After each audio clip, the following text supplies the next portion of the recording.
What is up, everybody? Yo, yo, yo. Like, subscribe, snack on. Like, subscribe. I forgot that I put that down there. But Don't let me forget, I took a picture of the face. oh, okay. We got to start dissecting that later. Okay. Yeah. What's up, everybody? What is up, everybody? How we doing? Let's start from the top here. I see Ground Fog. How you doing, Ground Fog? Ground fog. Cole made the beginning of the live stream. That is fantastic. Cole was He could actually be 20 sleeping minutes already. early. Yeah, he's probably. Shout out to Cole. Mhm. That's a really cool chip. Yeah. Stay sharp. I like that chip. I've been looking at designing a chip. I was like, everyone's got one. It'd be cool to have one. But I think people are digging the chips more than coins right now, man. so do I. I I really want to do. reach out to someone in the community to help design some cool art, though. And so, Talk to Terry, talk to One Moon, talk to Demonok. I was thinking No. about One Moon because I really dig some of the stuff that he's done. I went to his Etsy and was looking at. Yep, I was looking at that and I was like, man, Got that'd that be bearded sweet. doom today. Mhm. But what's up, NFK? How you doing? There's Terry. Angelo, how you doing? Neil McKinsey's in the house. Palmer, you can always count on you, Palmer. Todd Carr, evening, everyone. TC. Joseph S. Back to work tomorrow. Stayed home sick for 2 days. Wonder what mess awaits me. I hate when I miss a day or two because I always come back. Like I have my schedule split pretty easily, where I have split days off by choice. Like I don't have a true weekend with 2 days off in a row because I hate coming back after even 2 to 3 days off. And when I take vacation, it is so hard for me to like put my work phone away, put the laptop away, and not check stuff. So I have to like consciously, I'll set like email alerts so nothing comes to me, get it turned all off, and then I just put it away. And it's not like an expectation from my work. Like everyone fully expects you not to respond.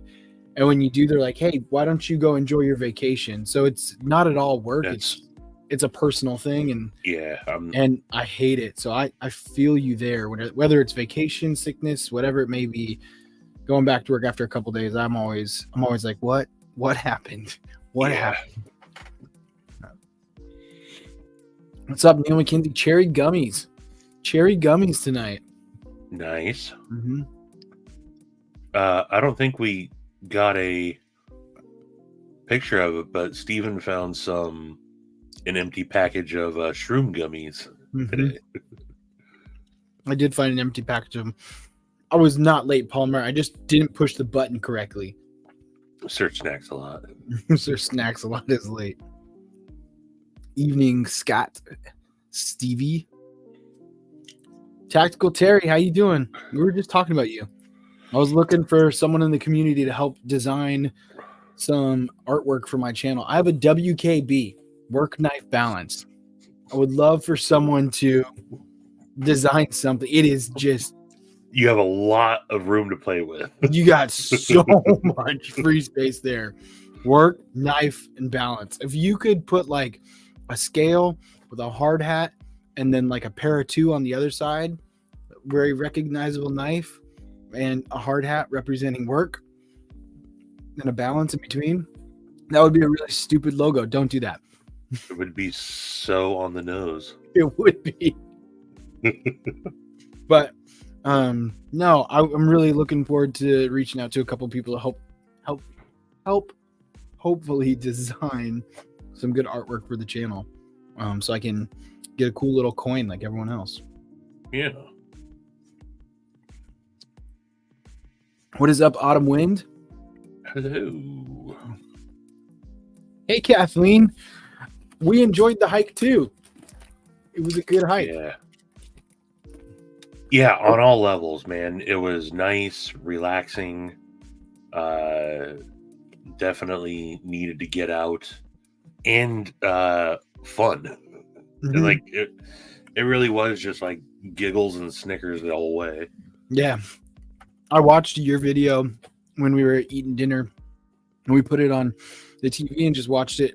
And there's one point where I'm running to go like climb the log, and you're narrating, and you're like, Yeah. I literally just said, "Hey, do you want to climb the log?" And he was like, "Sure," and ran over there. Yeah. And I'm starting to realize I could get this MFer to do a lot of different things. Yeah. My wife just starts laughing, and she goes, "Yup." She was like, "Yeah, you definitely can." I mean, you're very self-aware though. You're like, hey, I need someone out here with me, or else I'd just be going nuts all by myself.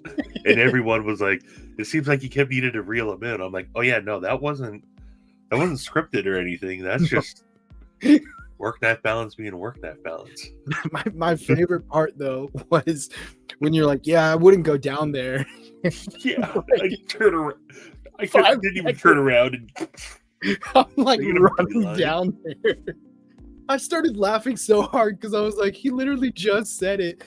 And there's my Yeah. stupid head just running down, like, hey, let's go check this out. and throw it a stick. Yeah. Yeah. Oh yeah, it was a really good time. It was pretty sweet. Pretty sweet. But Dr. Drudu, what is up? Ooh, I'm in a NyQuil haze past my bedtime. NY Big F and Q. Mm-hmm.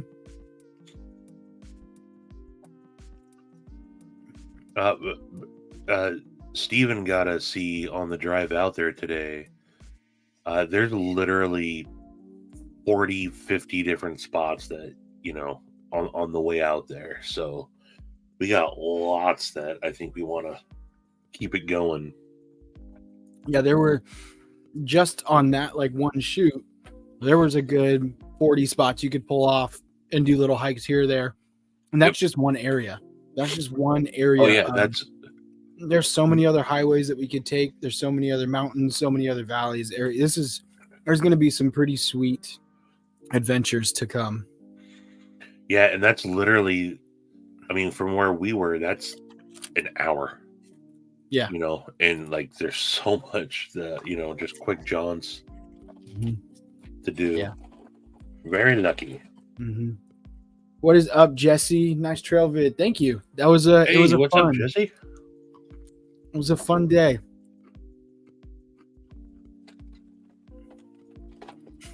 They melted Cheeto. Melted them. Samurai Cheeto cats.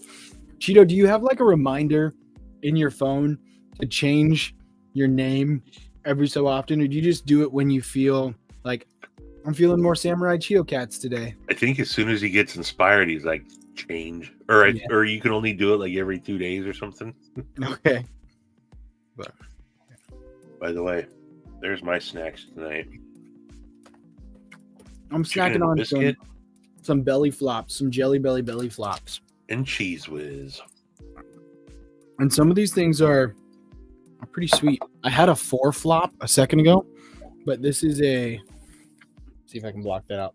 So it's an actual Jelly Belly, but they're fused together. So they're the belly flops.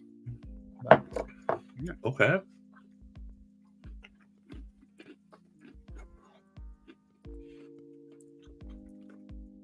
Turn around every now and then. Have you ever seen the... I like that tactical theory. What's up, Five Door? How you doing? What's up, dude? Have you ever seen the literal interpretation lyrics of the Bright Eyes video? I don't think I have. I'll send you guys the link at some point, and it's so funny to watch. That's awesome. I would love the lead role if they remake Goonies. Goonies. Man, I'm just eating things and it's just happening. Knife Nut, how you doing? Yo. I like this one. Cheeto, did you see this from Neil? Baron von Cheeto.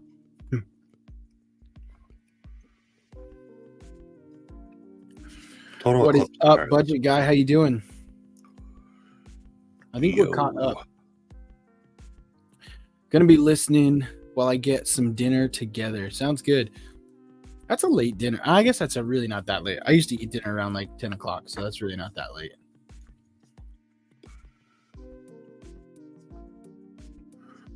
Let's see here. Cheeto, this is what we should do. We should have a contest on the different lives for your name. And you get to vote on it to see who chooses the best name. Ooh. But it's anonymous. So No. Delete my comment. no. Oops. I didn't. I put the your link for StreamYard in there instead of the actual. Whoops. A doodle. Delete my comment. Okay.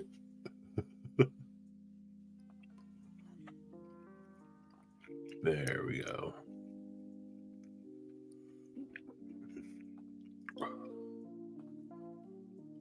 All right. Or at least the safety net that like you have to admit them into if they pop up. Yeah. Which is nice. But howdy. Pedro Armstrong, how you doing tonight? What's up, Pedro? I had a full-on plan for tonight's live, and I was going to do some cool stuff. And then I had a package come in from the pass-around group with 5 knives in it. And so 5 knives? Mm-hmm. So Which passed around? Lefty's pass-around group, but it was Jeez. It was 2 different. I was getting sent from the same person. There were 2 different groups, so it was 2 Fixed Blades and 3 folder, or I think it was 3 Kaisers and then 2 other that got sent over. And I unboxed that, and then I looked around, and I've got 1, 2, 3, 4, 5, 6, 7. I've got like 9 knives right now from the pass-around group that all came in the last 3 days. And so I was like, yeah, I've got to get through these. So I didn't prepare anything. I just did some videos when I got home to kind of get through some of those that were there. One of them, which I should be sending out here in the next day, because I've had it for 3 or 4 days now. Usually I like to keep something a little bit longer, but is the Waypoint large. I really liked this. Yeah, the Waypoint was great. Yeah. And this I had that. And it's on washers, right? Yeah, it's on phosphor bronze washers. And I was like, the action for this being on phosphor bronze washers with a ceramic detent is so good. You don't have the like drop shuttiness, obviously, but you could kind of take those washers out, circle them on a diamond stone, and then run them on a strop and put them back in, and you'd get a little bit better action on them. But this is so nice. And it's for a big knife. It's not big. Awesome. Like it doesn't feel big. Right. Like I was holding it in comparison to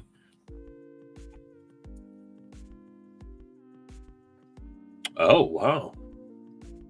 And it does not feel big at all because it's so just super thin and super light. Like this weighs probably 2 times the amount this does right here. Yeah. So it just doesn't feel that big. And it's very non-threatening because of the like just pill-shaped design and the straight back. And yeah, it's this one's pretty sweet, but it's starting at like 360, 350, something like that. Oh, is it really? Yeah. It's got Vanex super clean. Super clean. Yeah. Yeah. So I think that's where a lot of the price is going, but it's starting up there. But it is pretty sweet. What's up, Rocky? I see your name popping up there. What is up, Chef Rocky? How you doing? Sup, suckers? What's up, Rocky? Todd. I'm not going for another Cold Steel sale, man. We all got. That's funny. What's up, Shane? How you doing? I just bought a Finn Wolf today. I was saying, did you buy it? I was halfway listening when you were going through. It's officially the first knife that I've purchased this year. Awesome. Awesome.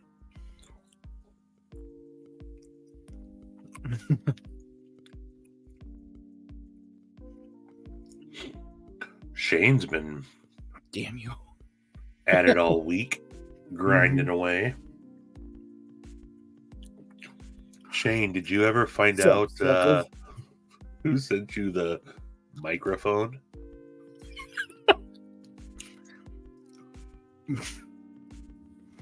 Was this one of those shaking microphones? It's a microphone that it appears to be a microphone, but then it's got a cover that you take off. Okay, yep. Yeah. Cool. What's up, Demonoc? How you doing? Oh, still got the flu on?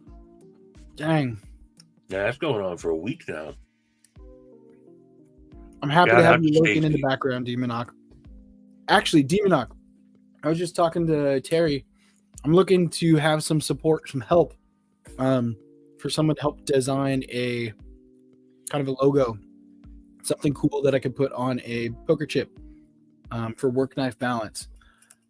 There's a lot of vagueness in work knife balance, so it's kind of open to interpretation.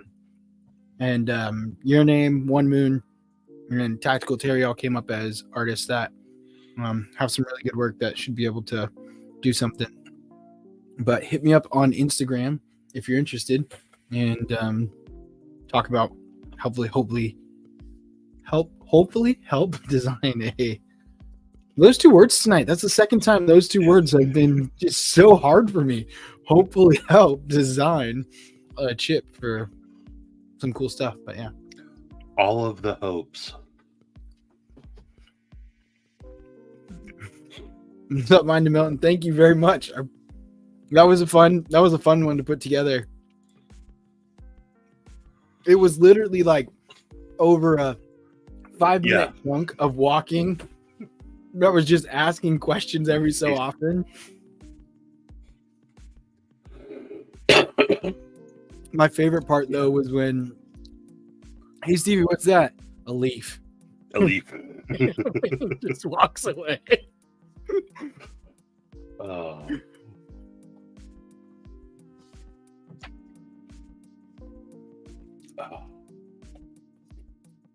I showed that one to my wife, and she was like, "If someone doesn't know the two of you, they would probably think that he really wants to punch you in the face." And I go, "Yeah, probably."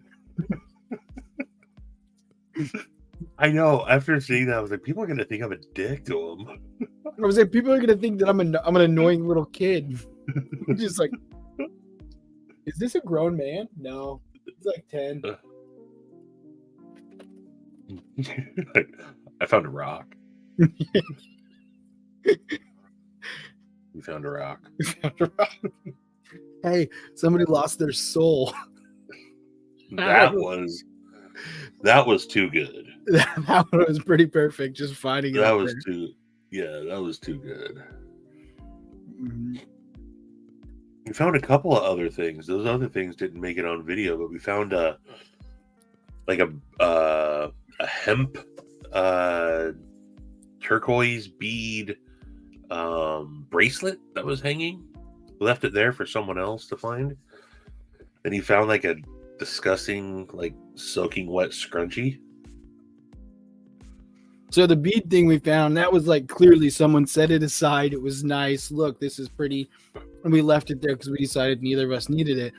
And then we were walking back and I saw a really gross, it was either like a scrunchie or like a dead animal. And I was like, I'll pick this up and see what it is. So I picked it up and I was like, hey, look, I found something else. And it clearly was not meant to be picked up. No, I was like, but this coming from the guy that picked up the gas station bacon. Very true.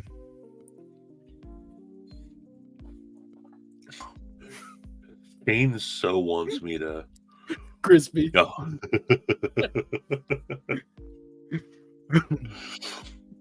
Terry, that would be perfect. I've always wanted to know what my face would look like as a cartoon. I've had like characters, but they're always like 2D profile characters where I'm like, so my face as a cartoon would be cool. A 5 Max Scout for $200. That's one that in our USA.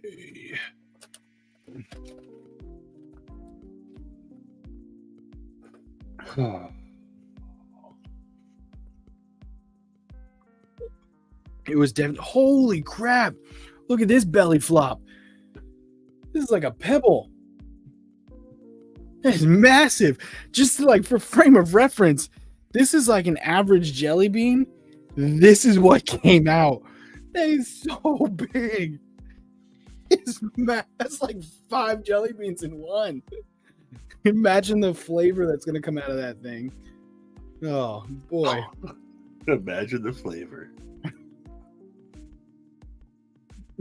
Yes, Demonoc. Someone is sold. The 5 Max for $200. That's actually a pretty good deal. See, this says 270 that I'm seeing, Todd. Downside is I charge $1K an hour.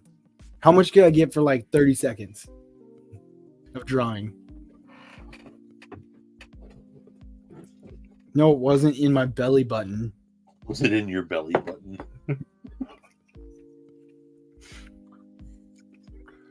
Todd, where are you seeing it for 200? Because I see 369 minus $100 for $269.99.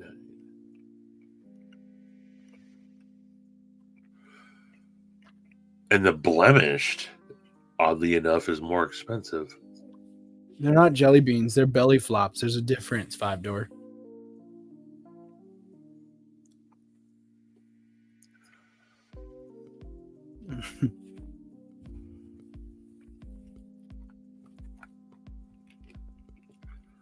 Oh, there's a code. Gotcha. I didn't read your comment all the way then. Here we go.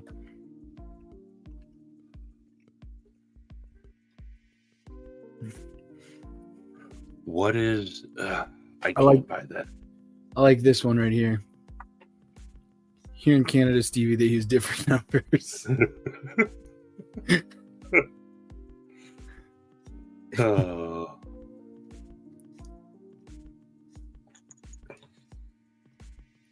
I'm Googling work knife bounce suspicious.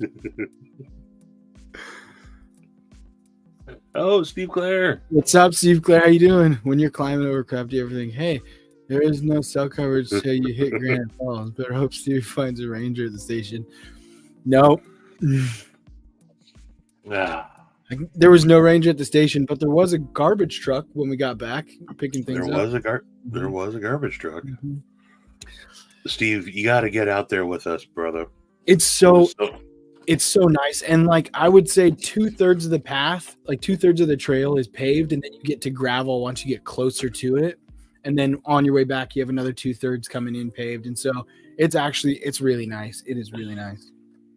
What?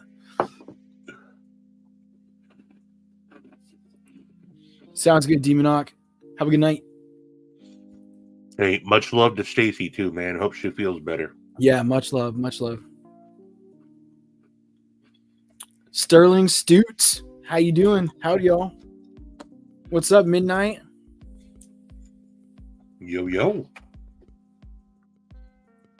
Yes, I know it's Jelly Bean Factory Seconds. It says so right on it. Why is he? I'm not. I know they're Factory Seconds. I only buy Spyderco Factory Seconds and Jelly Belly Factory Seconds. Although some of these are pretty good. Like I don't think that's a second. I think it's just probably a discontinued color. Oh, goodness gracious. This is a really good flavor. That's the other thing. Like, they don't tell you what flavors are in here.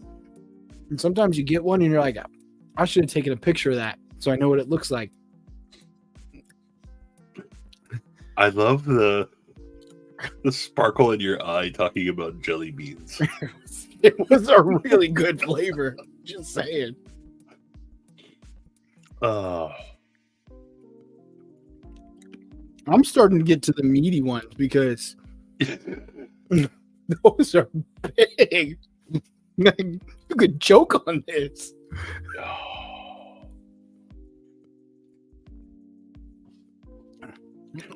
I don't know how, but I ended up getting. I went down the rabbit hole of watching people eat the what are the gross jelly beans called? Oh, like the Harry Potter ones? Yeah, whatever. But like people like I've never done any of those before, and people like legit are like vomiting from these flavors. I'm like, why would you do that? I had a boss who we had certain metrics we had to hit, and if we hit our metrics, he had like a little Harry Potter thing that he would shake up and he would eat 3. It's like, hey, I'll eat them if we hit these metrics. It's like some like fun thing. First off, it didn't land very well. The team was just like, cool, you're eating a jelly bean. But secondly, like they knew that it was all bad jelly beans, so they would hit it, and then we'd hit our metric, and then they would dump them out, and they'd be like, not that one, not that one. Here, eat the one that's dog feces and vomit. Eat that flavor. Go ahead, do it. Like it was not good. It was never a good flavor. It's like when Andy on The Office was like, well, the tattoo. Yeah, they did it in like a half hour. You said we could pool our points, right? Yeah, all right, team, let's go. I love that episode when he calls like the professor and he's like, hey, so I'm in one of those classic ass tattoo situations here. Yeah.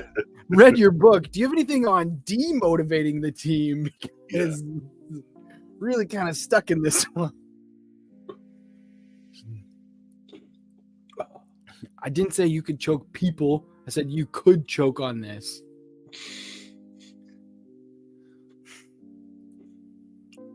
Steve, I don't want you to die fighting the bear, but I'm willing to risk it. Shane so wants to see me get mauled by a bear.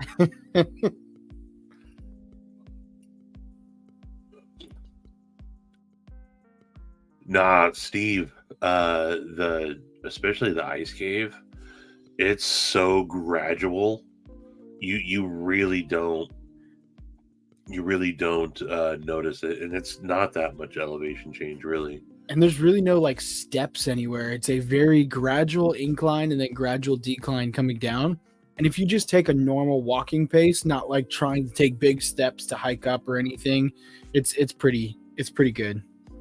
Yeah, I mean, we kept it at a mosey. You know, we weren't in any rush. Literally, just going for a stroll. It's coconut. I'm not a big just coconut by itself flavor kind of person. I can get down with some coconut. Oh, that was like biting into a fresh strawberry. That was so good. I'm gonna do coconut strawberry now.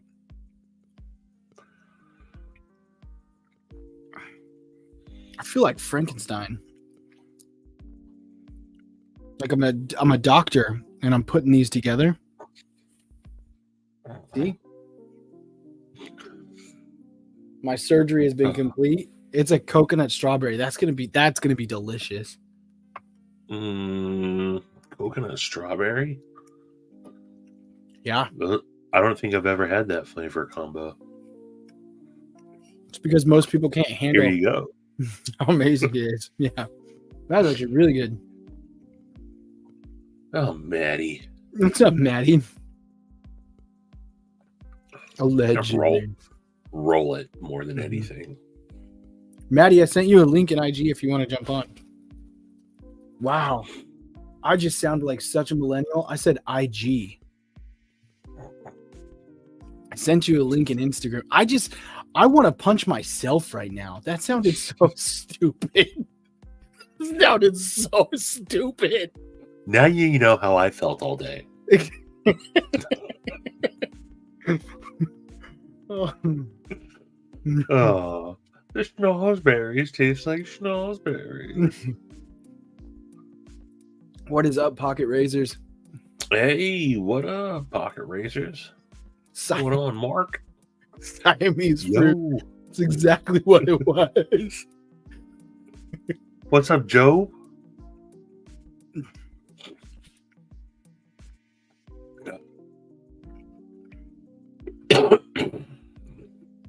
Carried this on me today. Palmer, you're allowed to say IG because you're not north of 20. Right. Not even close to north of 20. Mm-mm.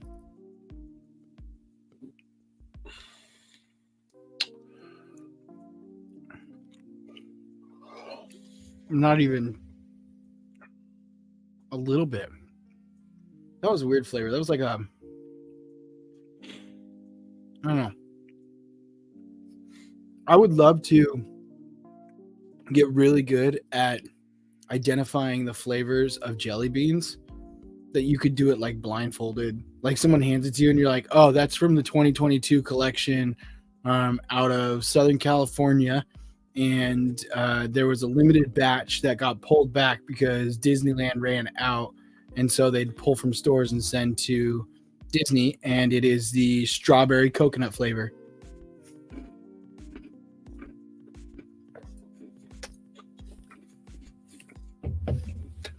Hey, guys, want to see me guess jelly bean flavors blindfolded? You know what's funny? I could totally do that. I could probably go buy the flavors and then be giving them to me blindfolded and still be horribly wrong.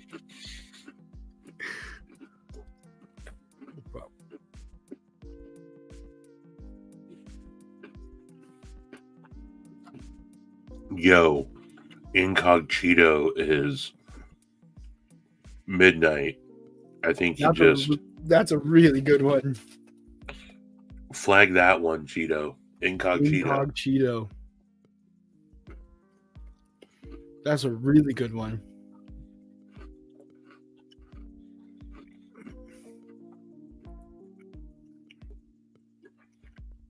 I can't trust Cold Steel anymore.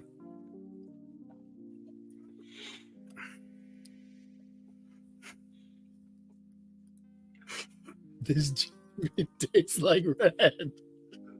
The worst part about that is I'm colorblind as well. So this jelly bean tastes like red.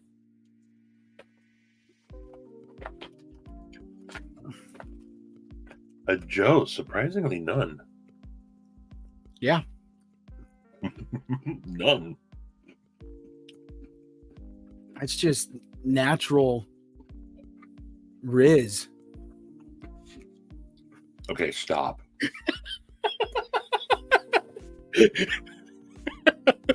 I'm so lit with Riz. Oh.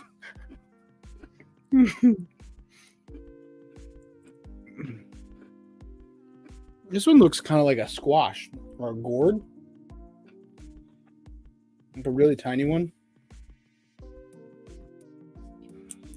Those are like the best things you could have gotten. These are actually stuck together. They remind me of Polygon, the Pokemon from back in the day. Just ate it, so. Interesting, Neil. That's very interesting. I can't tell if that's a song you wrote or just a song that popped into your head. You can tell them it tastes like red. You can't argue.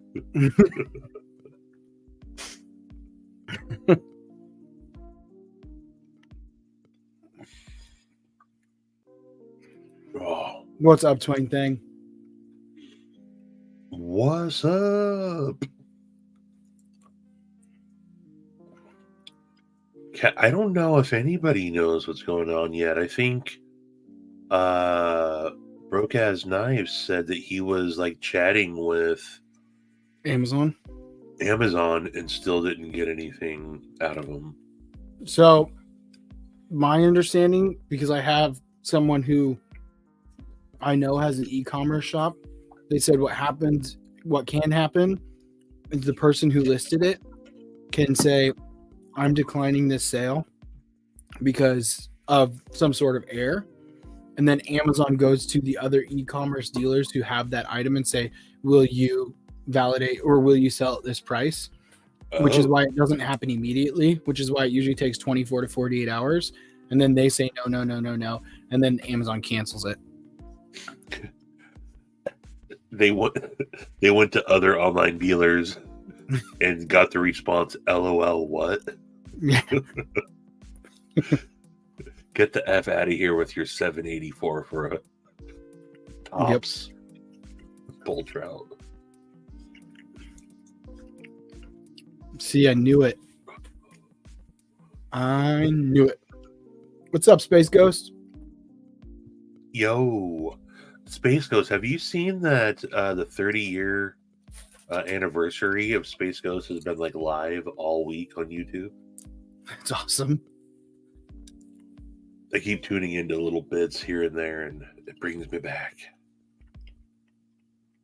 Steve. He's not even trying to be funny. He genuinely wants to know. So why? Why? Neil just said, just go listen to the song.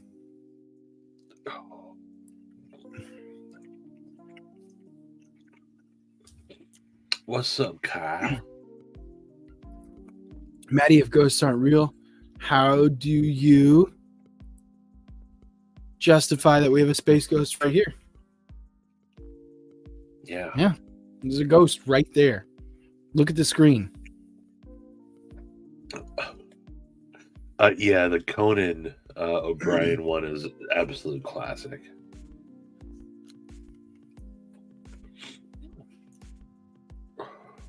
Oh. That one tastes like brown. That was the That first one tastes bad like one. brown. Yeah. Yeah, that was the first really bad one. I did not like it. I don't have anywhere to put it either. It's just in my hand.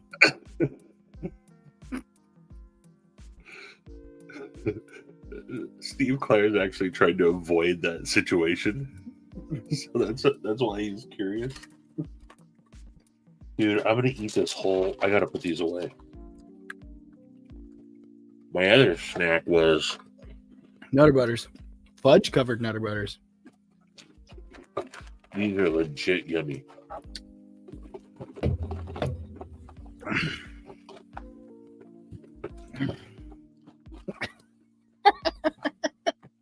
Oh, Maddie. Oh, Maddie. It's too cold out here.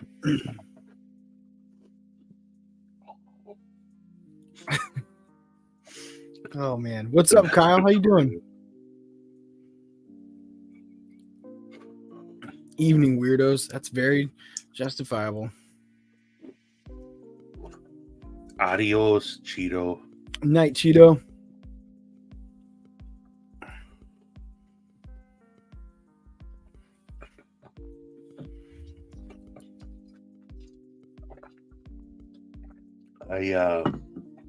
I long for the day I get to check out a Serrano.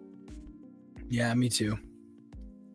I got 2 fixed blades and I got the smolt from Kaiser and a deckhand. I've never even heard of the smolt or that one for that matter. I think they're new. But this one's pretty cool.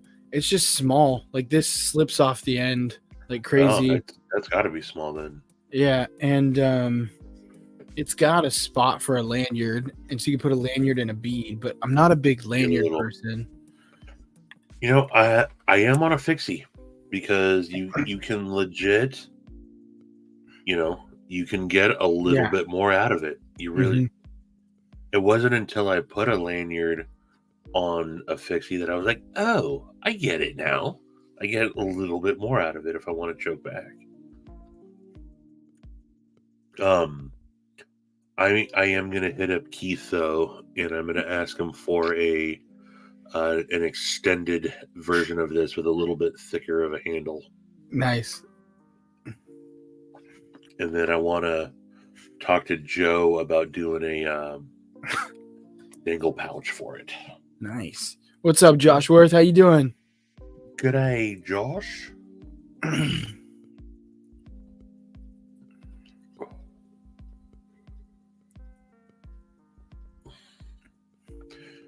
Oh, did you? I see Kyle asking Josh about the Remington. Did you get that Remington Hawkbill from TPK?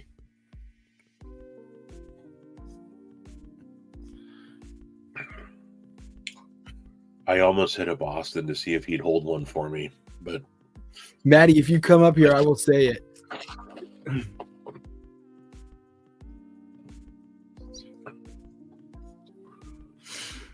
I actually really like this, but it's in 3V. And I think this would be one that I would add probably a little bead to off the end because it has enough, but it's like right at the edge there. And so it's holding.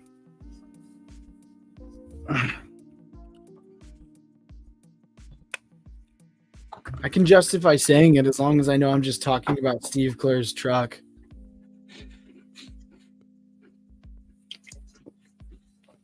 The Silver Bullet from SMK. Yeah.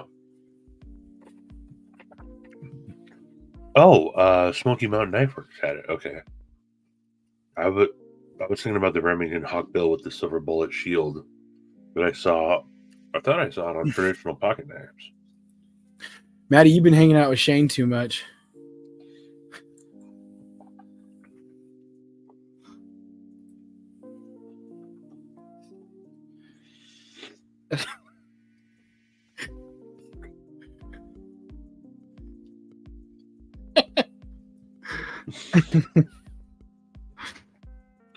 No whippets here. That's one thing that I never got into. Not because I didn't. It's a little gamey. It's a little gamey. So, where I worked when I was younger, someone had taken a whatever they use to make whipped cream with the CO2 cartridges. You know, you pour whipped cream in it, you put the CO2 cartridge in it, and then you can make whipped cream. I had some friends that like stole that, and they were gonna do whippets. Okay, I'll try it. Saw my first buddy like do it, stand up, and went face first into a coffee table, and I was like, I'm good. So that's why I never did whippets. Mm-hmm. Todd Carr, Josh. This is the smolt. This is the smolt. It is 3V. It's got I believe it's a PVD black blade. And then you've got G10 and micarta inlays on the G10.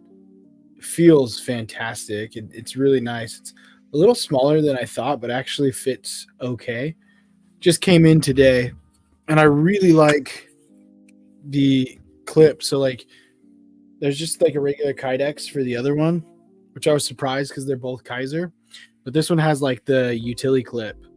So you have like the little, and I really like these a lot. Especially because you've got 6 different areas that you could switch the mounting over, diagonal. You could do scout carry, top carry, down carry. And this is very firm in here. It's very... Yeah, it's a really good Kydex sheath to come with it. But yeah, it is the smolt. I really like it. 3V steel. Ooh, early birthday presents. That means your birthday is coming up, huh, Joe? Happy birthday, Joe. A couple of weeks. Couple of weeks. Not so fast. All right, not so fast. He's just planting the seeds. We were talking about that earlier today. We were.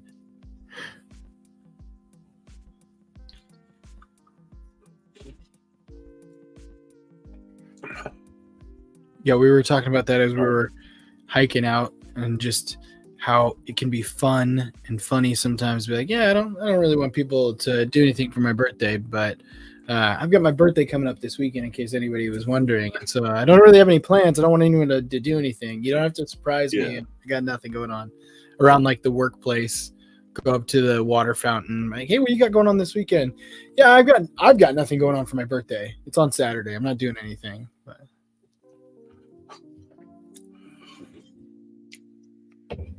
got it. So, if you're a couple weeks away, Joe, you are going to end up having a birthday right around my daughter's birthday. Her birthday is in 2 weeks from today. Oh, Kyle, don't neglect poor Shane. you're gonna hurt his feelings. You don't want to hurt Shane's feelings. I'm about 4 weeks out, Steve. Me about 3 weeks. Oh, okay. Smile, baby. She is Ocho de Mayo. Got a pencil in my hand. Did you zip your pants up, Kyle? Is that what happened? Did you see a salamander, Kyle? Did you see a salamander?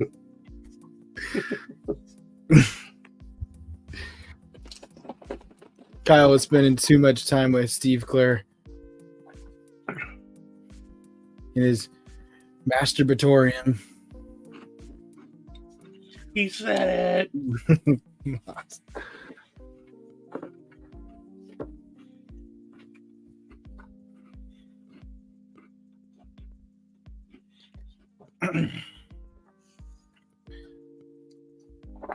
So, Josh, that's one of the reasons why with that type of stuff, I'll typically just go with traditional pocket knives, C. Reisner cutlery. Because between Brian and Austin, I think they literally QC every single one that they get.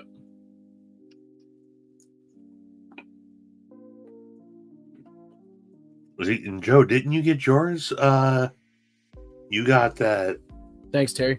Sodbuster from SMK Dub 2, right?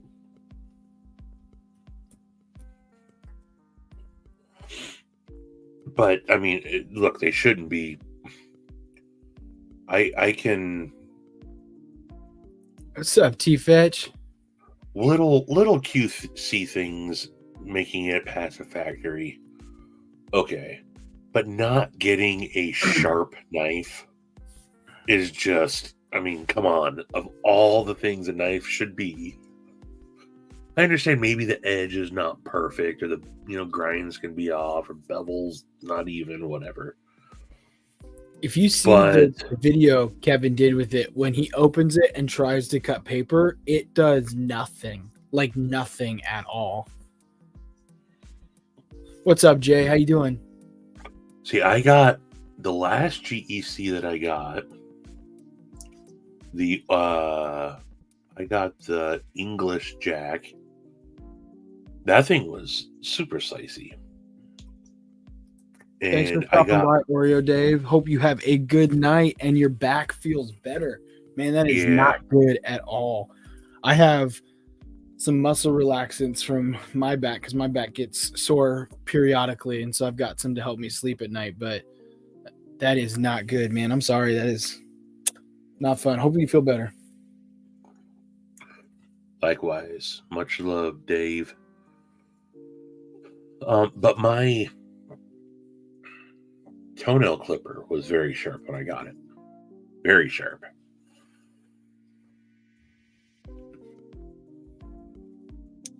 That's too bad that they're not coming sharp these days, I guess.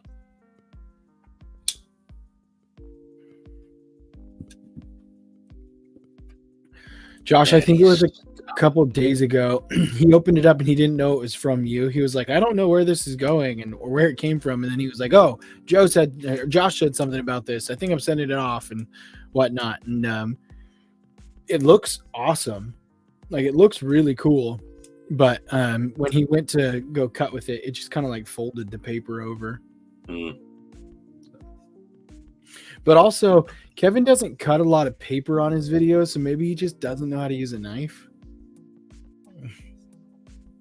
The only thing that Kevin knows how to Kevin doesn't care about in a knife is if it cuts. How's the walk and talk? Satisfaction with the. You see Maddie's comment? Yeah, I'm not giving it any justification because it's a really good joke. It's a really good joke. You're jealous? Yeah.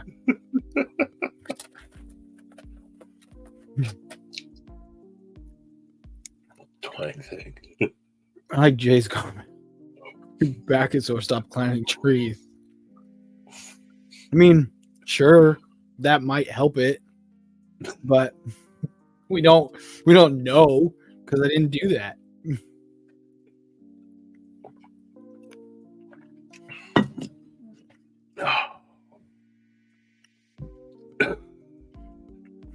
In English, Jack. You. Steve's with it.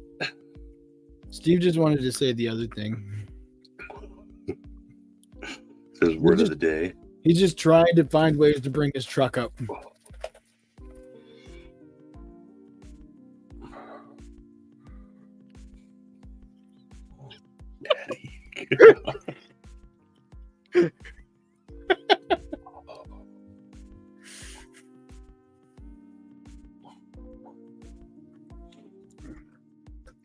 That was a good one, Maddie. Does the blade stick? It's a really nice truck. Jeez, he said the shipping dole in case kids get home before their parents and open up the packages. We do this on purpose.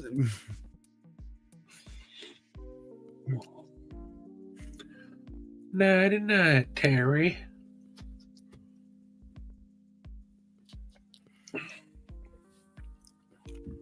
I love my Terry. Terry, I posted a short of. Do I have it with me?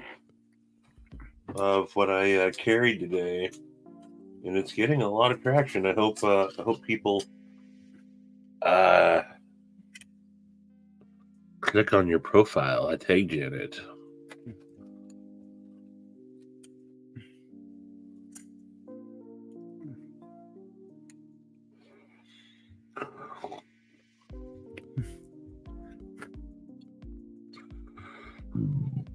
Excuse me. It's a really nice truck. I read that in his voice too.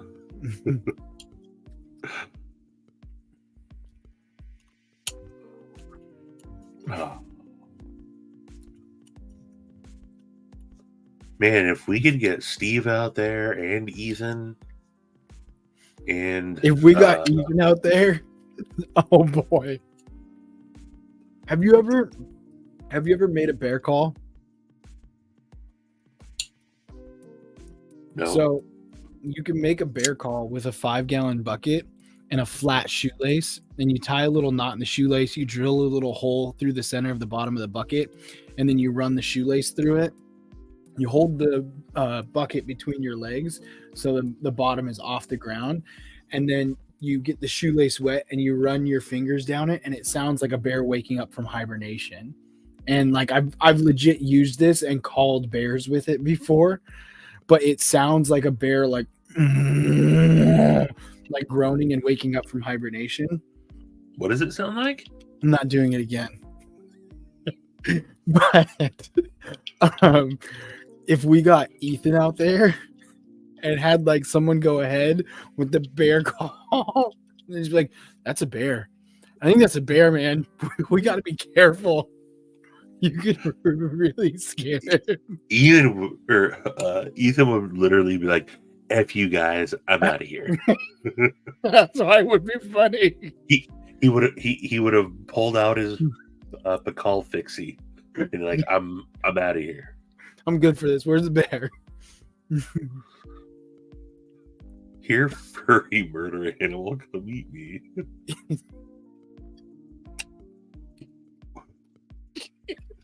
We are getting Ethan out and about. But why not, Twang Thing? Ah, Shane. Oh.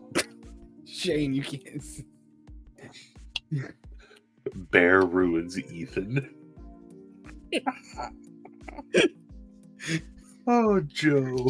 Just follow Steve's next trip and do bear calls over and over again. Oh. Possibly the stupidest. You're for a murder animal community.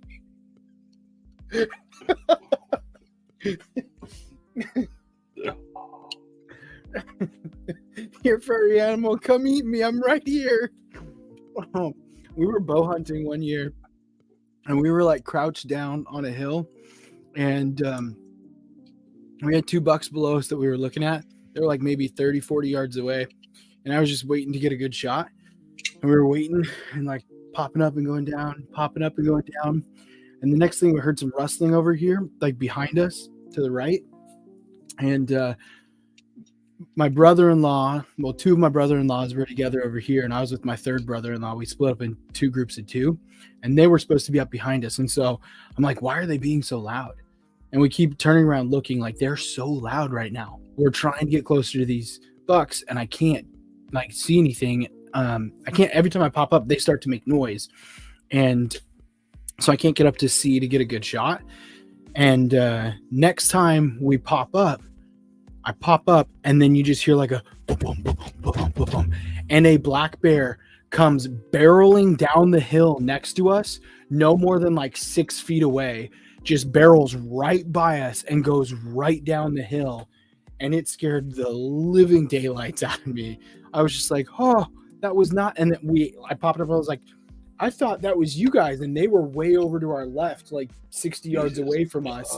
And so the black bear was like 20 feet away, wrestling around, doing stuff, and then barreled right by us. And I was like, oh my goodness. Yeah.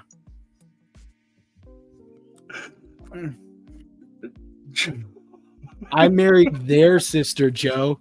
I married their sister. All 3 of them had one sister, and I married her.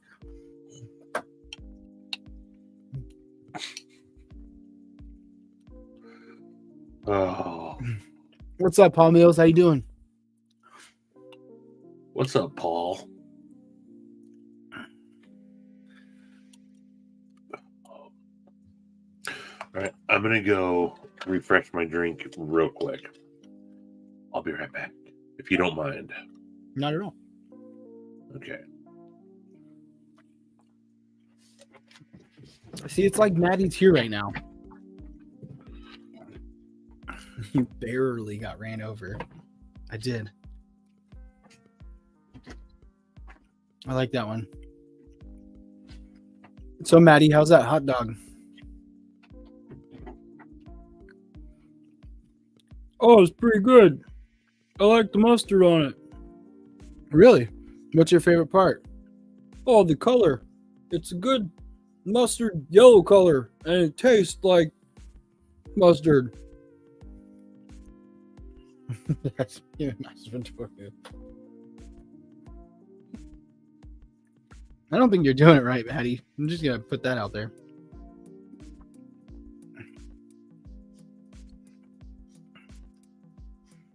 My uncle is married to a black bear.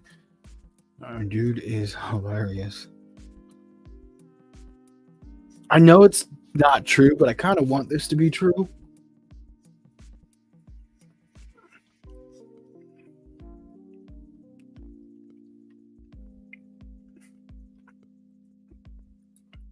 That's kind of insane.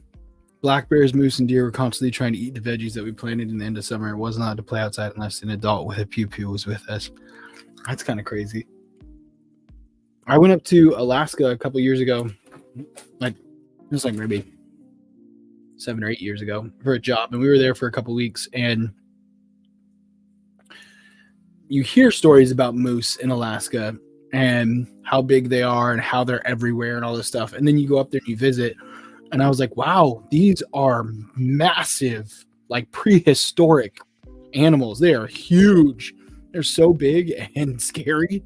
And like there was one walking down the middle of the highway, and we were just driving, and we just drove by it. And I looked out, and I was looking at like out the car window. It was like a small SUV. And I was looking at like the moose's like chest. Like the moose was that much bigger than the car. And I was like, this thing is going to kill us. It's kind of crazy, but we never saw any like mean moose or crazy moose or anything like that. But they were pretty sweet animals. And it makes me kind of think, how cool would it be if you could like domesticate a moose and like ride it around? That'd be pretty sweet.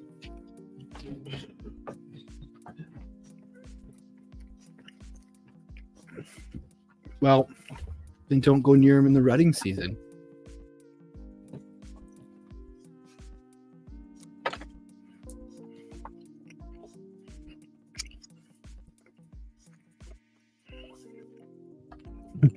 I bet the bear runs from you, Todd.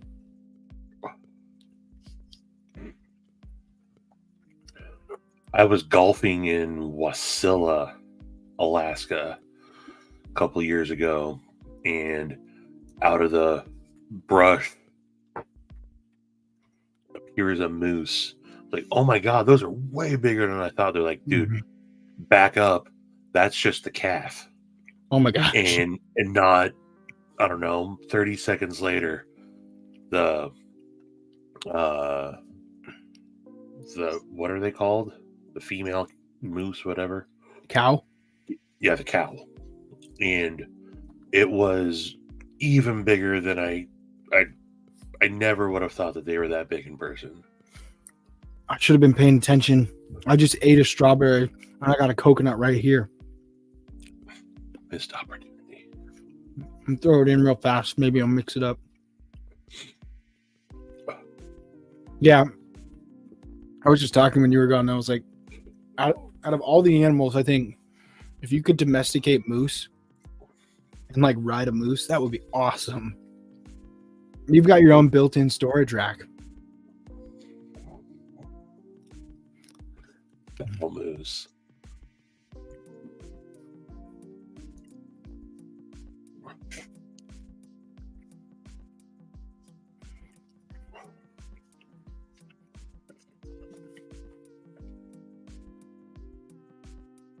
Yes, it would have. Everyone's walking around. Everyone's riding around on like little horses. And you come in on a moose, like, what's up? It's like when everyone opens up an S35 knife and then you're like, yeah, check out my Van X.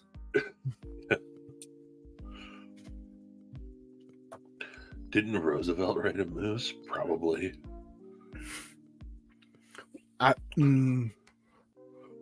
I'm real glad I stopped myself there.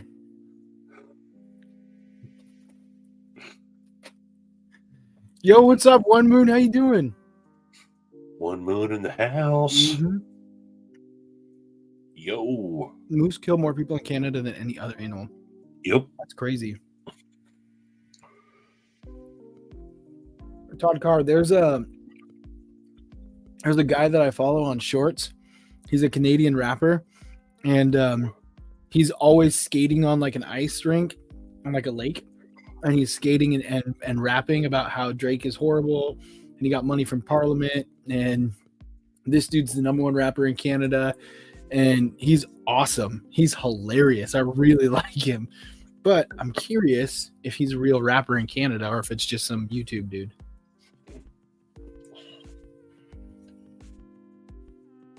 My favorite Canadian rapper is John LeJoie.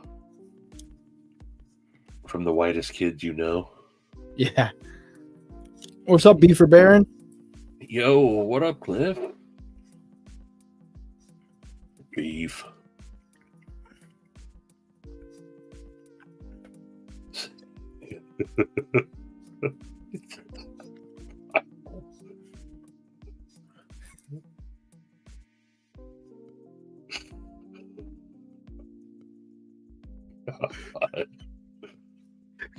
So bad, but so good.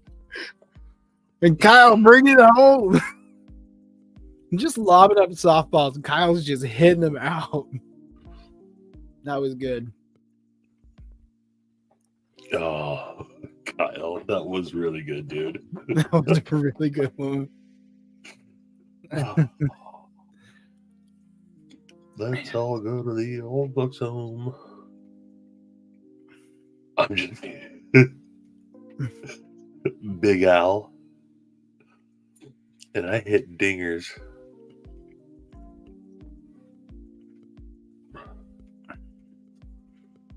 See if I can find him.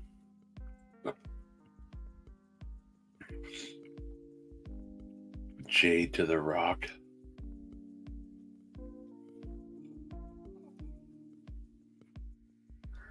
Oh. So I think I might get banned from this in a second, but I'll play a little bit. But I won't start, but I hit the bass, got routine on my plate today. I'm sharpened up, my stick got tape, I slide on the beat like frozen link. Canadian rap king wrote a bass. I never heard of this guy called Drake. Check my DMs. it's OGR Scintilla. OGR Scintilla. Honored Joe to become the greatest rapper in Canada. He's got some pretty cool stuff. It's hilarious.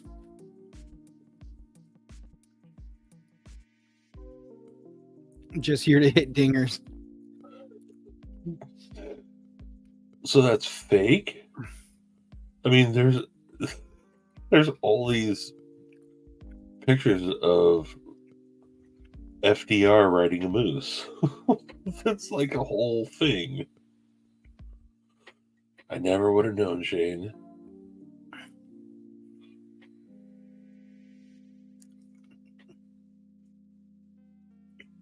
Huh.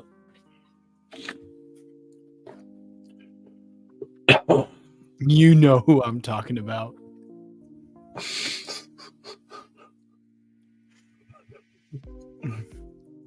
Oh. The kid is long gone. Word Burglar. Great Canadian nerd rapper.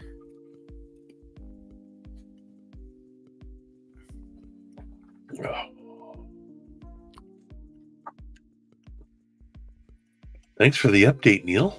Cheese quesadilla in my toaster oven. That's nice. Someone showed me the other day, like, I'm assuming when you say toaster oven, you're talking about like an actual toaster oven where you set and pull the thing down and put it in there, not like where you put bread, like toast, like a toaster. Someone showed me the other day, you take a big tortilla, put cheese in the middle, fold it, and then fold it again in half, and then put it in the toaster. Triangle. Yeah, and then you can put it in the toaster and make a little quesadilla like that. I did that at work, and I was like, "This is awesome!" It's a nice little toaster quesadilla. Maddie, that's what I was gonna say when they were like, he rode a moose, and I was like, "Was that the name of his wheelchair?" But I didn't say it earlier. Oh. Yay, toast. Strawberry. Oh, did I mix up my Roosevelts?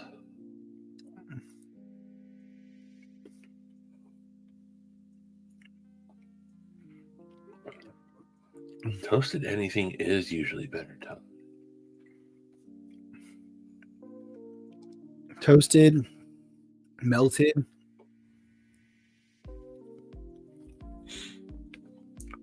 What kind of cheese are you using, Neil? Colby Jack. I bet you it's American. Probably. I bet you it's a Kraft single. Did you make a Kraft single quesadilla in your toaster oven, Neil? I had to make a donation. I felt bad and I didn't even comment on it.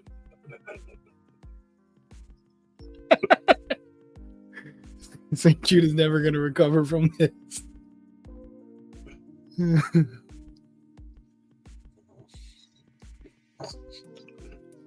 Cheddar Jack. Okay.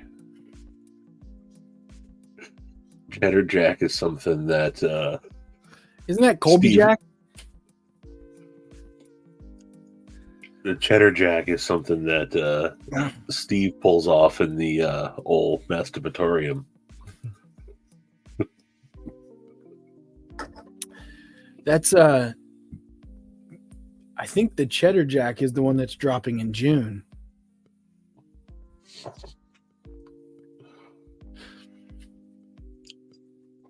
Oh. You uncultured swine. Colby is not cheddar, you uncultured swine.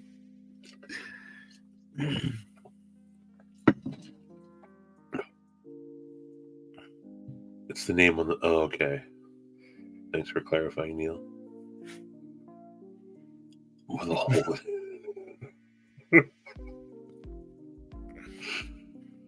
All right.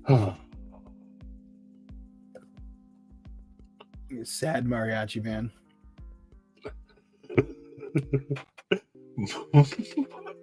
Marty playing semantics over food. Shocker.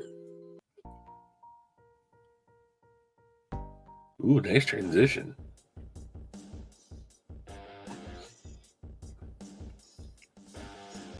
I'm gonna go back to the other one. I get bored at lunch.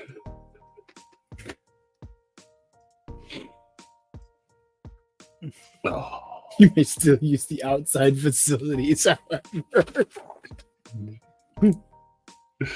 Oh no! I got another strawberry, and look. If you look at it, it looks like a strawberry. Oh my god. It looks like a strawberry, but this one is a blueberry. So blueberry strawberry mix is what we're going for now. I'm really excited. This is going to be the highlight of the night right here. I'm okay. So I'm debating whether I do a Frankenstein and put them together again, or if I go one on either side and then flip it after I've had a couple bites, so the flavor kind of mixes around in there. But we'll just go for it. Coconut over here, strawberry over there. Mm-hmm.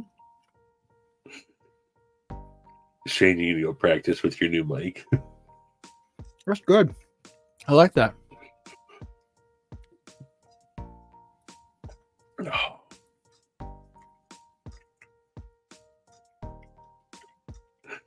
His other senses are stronger. What I lack in color vision, perception. I make up and taste. Yeah.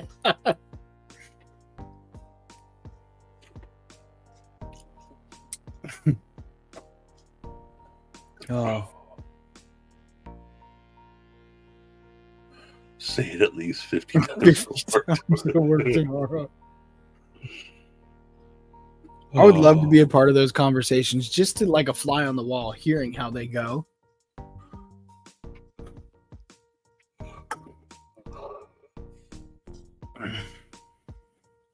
Night, Steve Claire. 99, brother. Talk to you soon, dude. Mm-hmm.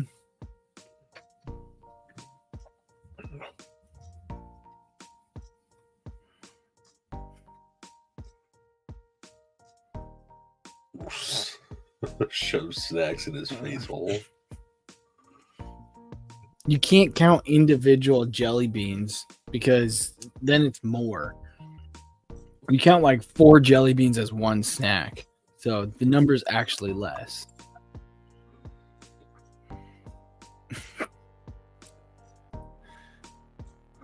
What did Todd do? Yeah. I'm definitely missing something here. Todd said, "Night, Shane." I'm looking at everything else. I don't think Todd did anything. Todd said anything, he's usually better. And then good night, Shane. That's all Yeah. I see. Get F taught, I guess.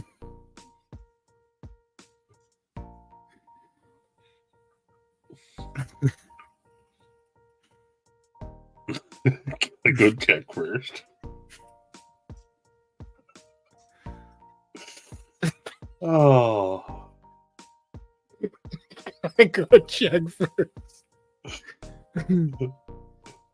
be right back, guys. I like Knife Nut. Hey, tell HR I said hi. Yeah. Real like how this is gonna go. Tell HR I said hi. Go ahead. Night, Jay. 99 J. Don't let the pulls get you.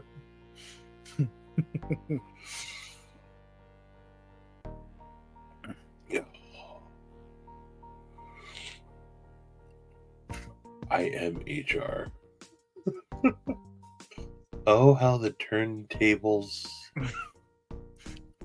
Oh, how the turntables have turned. I am HR.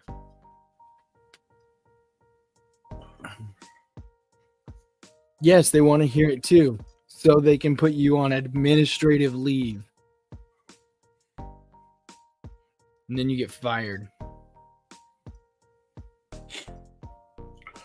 I was friends with, at the company that I was a general manager of, I was friends with our HR manager.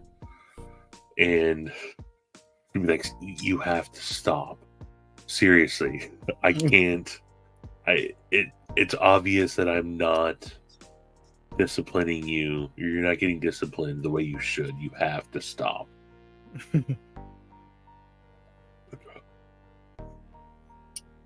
I was friends with I was friends with HR at my last job, and they were the raunchiest of all people when you left work, because they were very good at like, that's outside work, you can't control me. And I was just like, good golly, if anyone knew.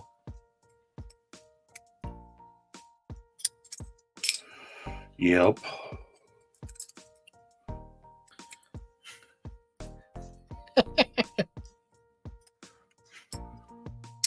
Remember that? You gonna get the sugar. That's what I got. Get the sugar foots. Mm-hmm.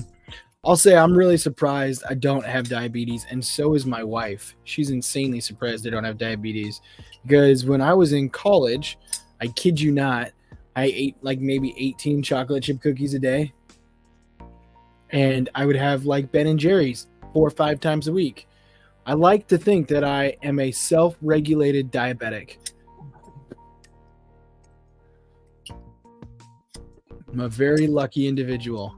And since then, I've eaten maybe 6 bananas, so I'm doing good.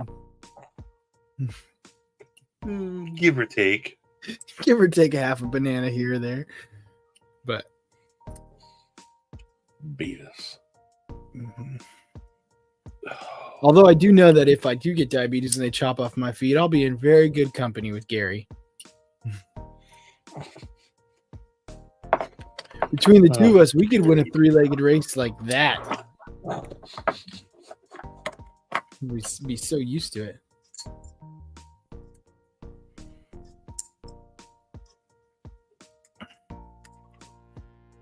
You can't come down off the sugar if you never stop. That's the theory I'm testing. Yeah, anything before diabetes is pre-diabetes. I'm just going to throw that out there. I'm actually a post-diabetic.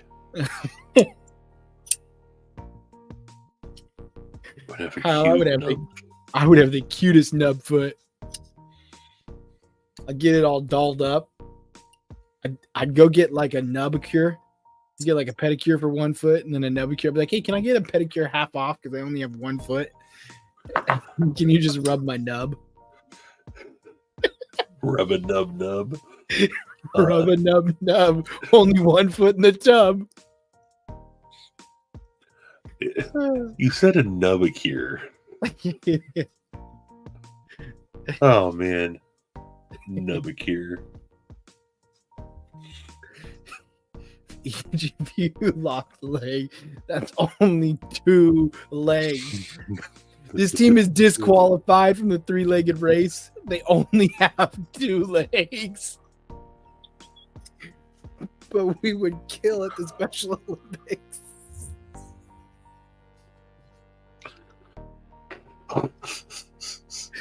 I shouldn't have said that.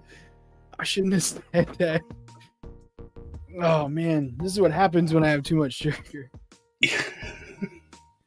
Stop mathing, Joe. Stop mathing, Jomothy. Put a sock on it. I've got to save my socks just in case I eat Taco Bell. It just went dark in here.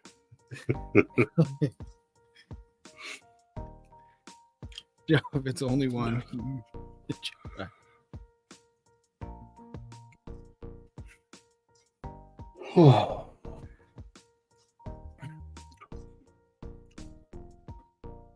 Yeah, Maddie. Let's not bring it there, Maddie. Come on, man. Yeah, that was a little dark. We're trying to be a little, just joking around here, and Marty's got to go. Take it to the extreme. You're never going to get ham sandwich back for that. Or club sandwiches for that matter. But you're never going to get anything back for We're going that. to start giving away all the sandwiches here pretty soon. Yeah. Guess what? Guess what is essentially a sandwich? Hot dog. Mm-hmm. No hot Is dog it? for Maddie. Is it? That's the great debate. It's essentially. It's not, but it's essentially. It's adjacent to. Marty the Extreme Faction.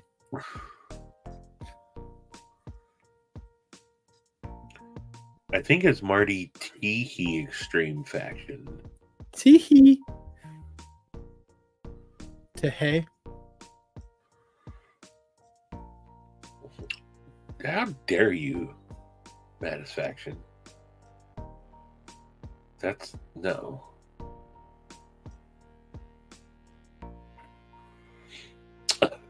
Kathleen. Isn't a taco just a Mexican sandwich? 99 Kathleen. It's Night, all good. Kathleen. Hope you have a great night as well. You have a great night, Kathleen. It's effed up white person taco. Look what you Have you did, ever- Maddie. You scared away. First of all, ECOP wasn't able to fill any of the orders because he killed himself because you had us all buy all of those knives last week. That's why we didn't get them. I spoke with Amazon. They told me, they said the vendor is no longer with us. That means Ooh. it's gone because you had everyone buy those. And now you scared away Kathleen, Maddie.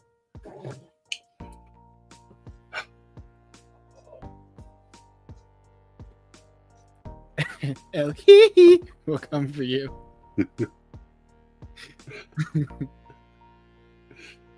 I forgot what I was just gonna say. I was like, why is he saying sorry? That's because Todd Carr timed him out. Todd Carr got timed out by Josh Worth. Oops.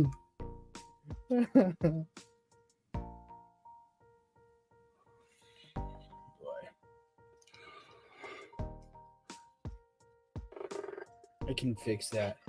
I can make Todd Carr. Oh, Drinkerton H2O. What's up? White people taco night. I love that reel that it always pops up on Instagram. White people taco night.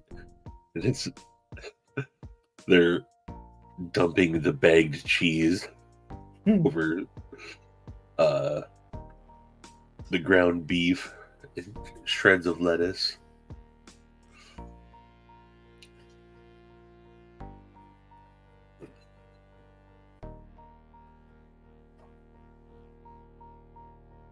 Why you got to say my name after saying that? Blame it on Marty, Pedro. He's showing his true colors tonight.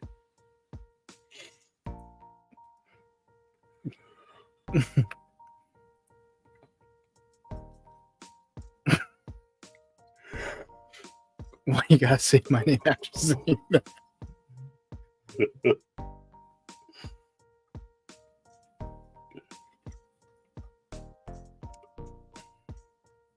Pedro. It's 5 Doors' first cousin.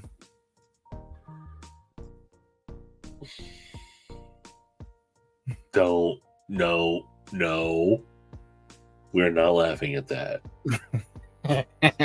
Mm-mm. Mwah. Mark Parks.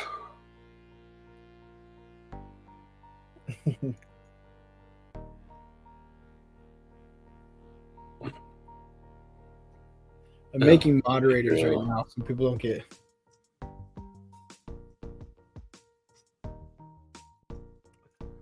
That makes me sad, Pedro.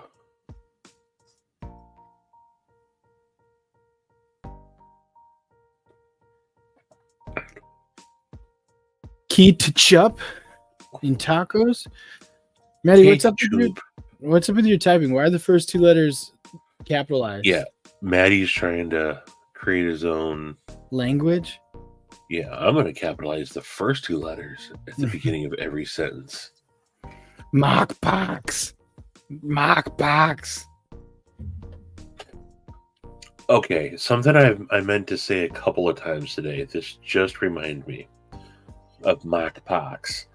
On our way out, on our drive this morning, we lose service, so I always download videos on YouTube to listen to / watch on my way out there.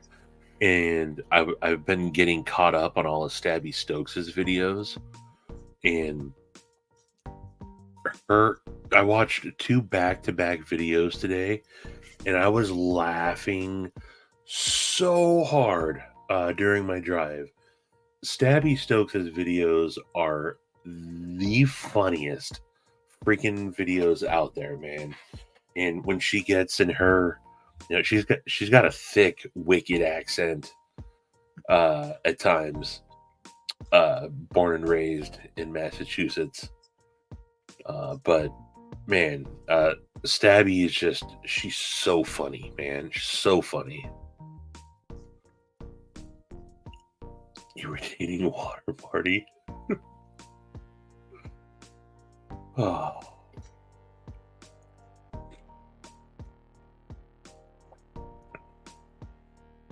And caramel wraps.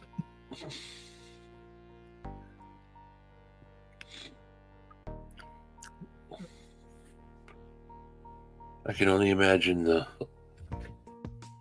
I'll click it. I'll click it. What are we posting here, Maddie? I'm not touching it. What are we? Pedro, I went to a Mexican restaurant up here in Seattle after, like, actual Seattle proper, after having Mexican food down in Tucson. Some of the best Mexican food I've ever had down in Tucson, Arizona. And went to a Mexican restaurant that made authentic Mexican food for you. And they brought out a wet burrito with a salsa. And the salsa was literally just like ketchup with onions and tomato chopped up in it. And I say that because I think all they did was get like a jar of tomato paste, poured it into a container, and then put some veggies in it. It tasted just like ketchup. It was so nasty. I was like, I'm going to finish this because I'm a proud individual and I paid for this food, but I'm not coming back here. It was so gross after having, shut up, Kyle. It was so gross after having real Mexican food. And there's a restaurant not far from me, actually, here in Arlington, that they actually La Hacienda. Yeah, the Hacienda, they have some decent food, but their guacamole is fantastic. They do like a handmade guacamole every day. They'll make it at your table if you want. You pay extra for it. But you can just get the guacamole to come fresh. And I know what I said, Kyle. You stop it. I can see things coming through your mind. But it is delicious. It is so good. Yeah, La Hacienda is okay. Mhm. Playa Bonita on Olympic isn't too bad. Playa Bonita. Yeah, that's on like South Olympic. Actually, that's the one I think I'm thinking of. La Hacienda is the one next to the pharmacy.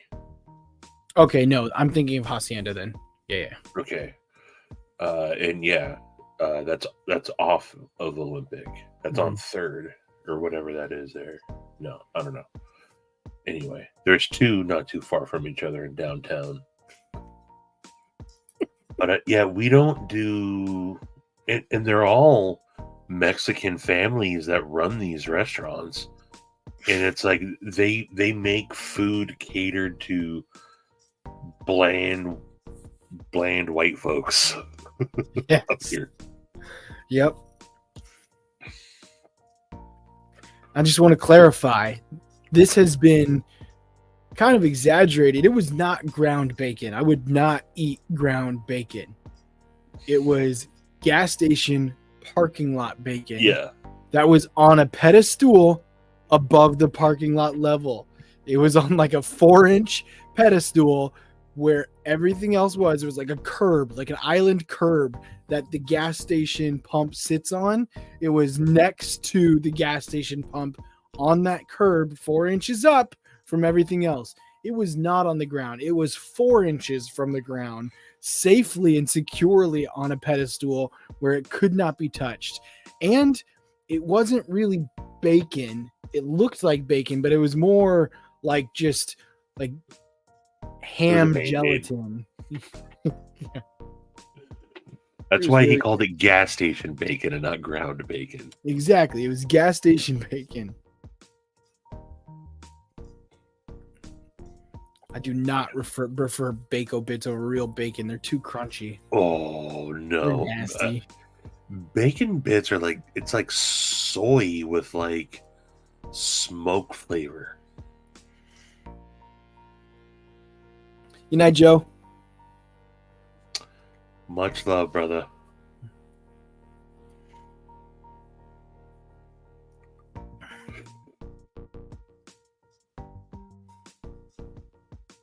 Bacon on the ground equals pants on the ground.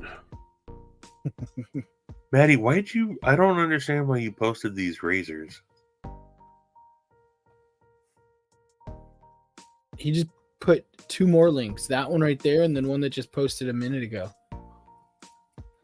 Special shit Big Cock Ranch special shit premium all-purpose seasoning. I'm not going to click it. I don't care what. That seems unnecessary.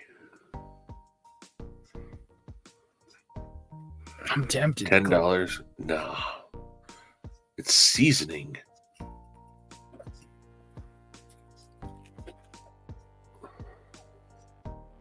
I don't trust any of you, so I'm not clicking anything.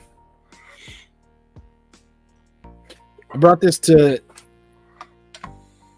brunch last week, but this is the Cybertrix. This thing is. It was very interesting. It is. I really like it. I like the aesthetics of it because of it is something that is completely different. Like it's very geometric, and I like that a lot. I like the hard angles. I like you can see the lines there. That's what I didn't pick that up on my own, but when you pointed that out, it's very cool. Yeah.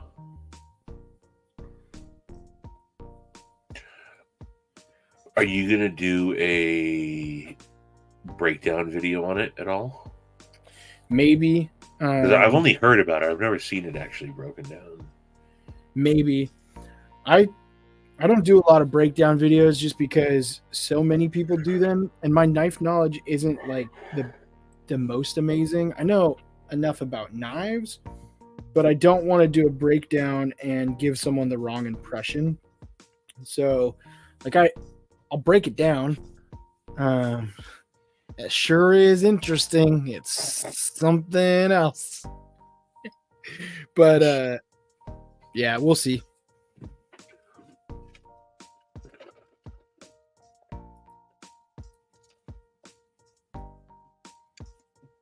Ooh, I chili like this one a lot. Colorado burrito. Yum. Yum. I was gonna ask you the other day of do you know any bagel joints around here? So that nothing that's crazy, but that like coffee shop at the gas station this morning, Mm-hmm. they had like a really good bagel sandwich, just a basic bagel sandwich.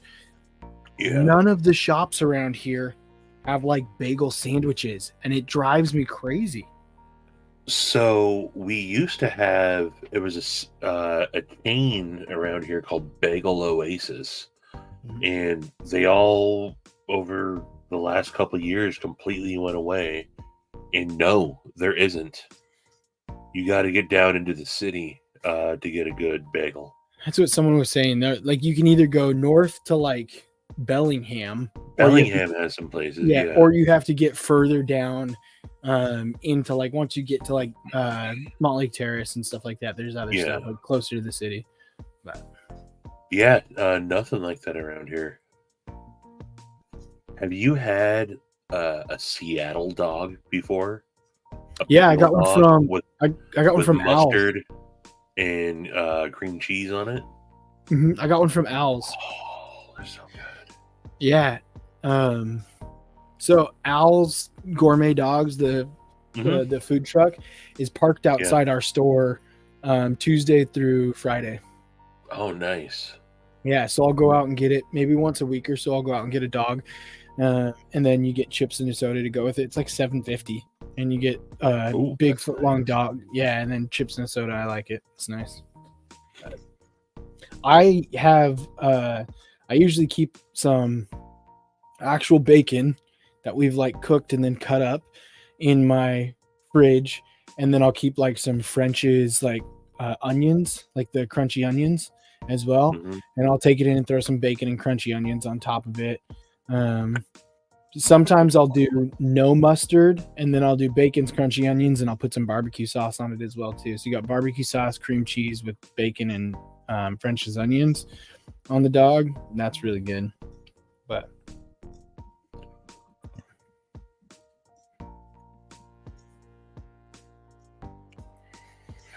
sounds like you don't really like bagels, Twang Thing. I'm just gonna throw that out there. But yeah, the Bagel Oasis was awesome. They, I used to get like a toasted bagel with alfalfa sprouts on it, and I loved it so much. Yeah.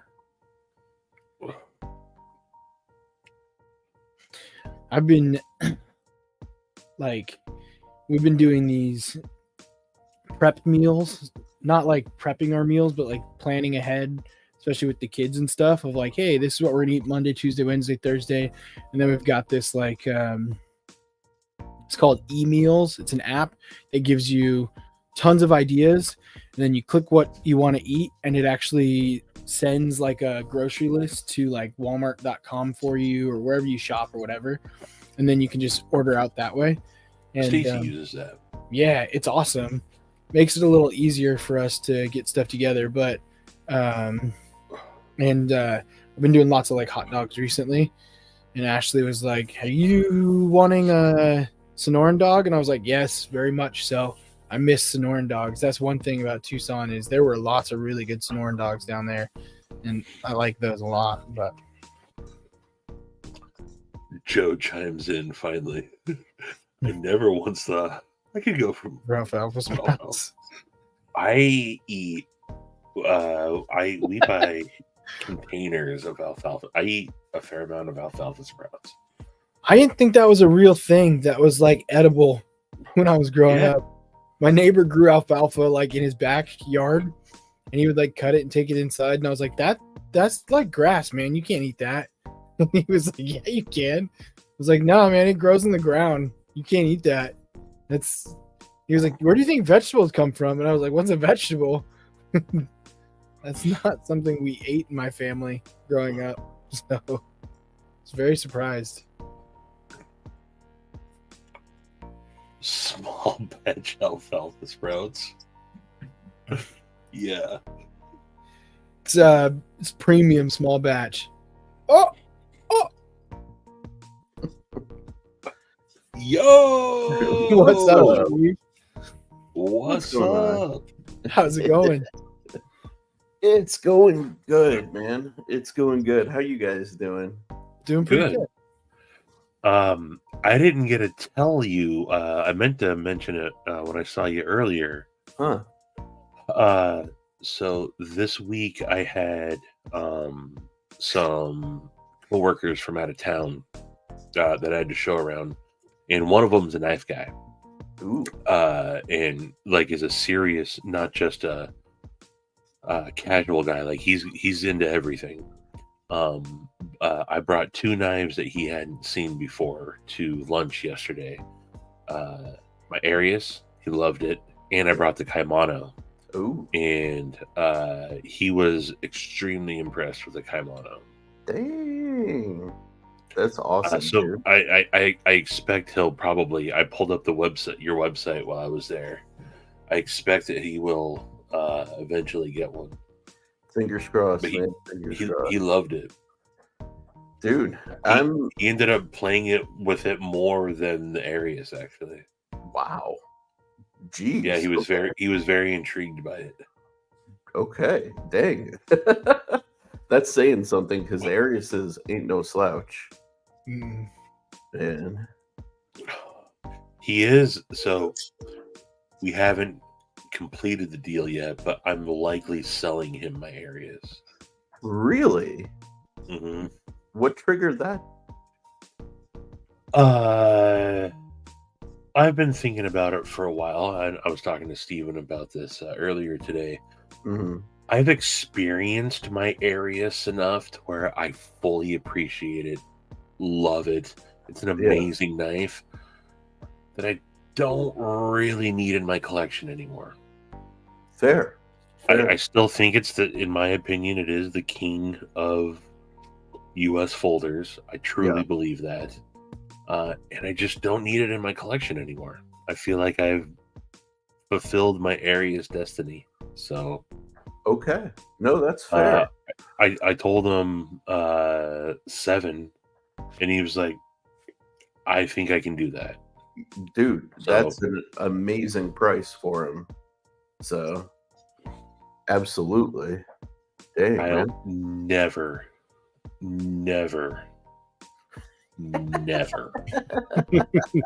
over my dead body.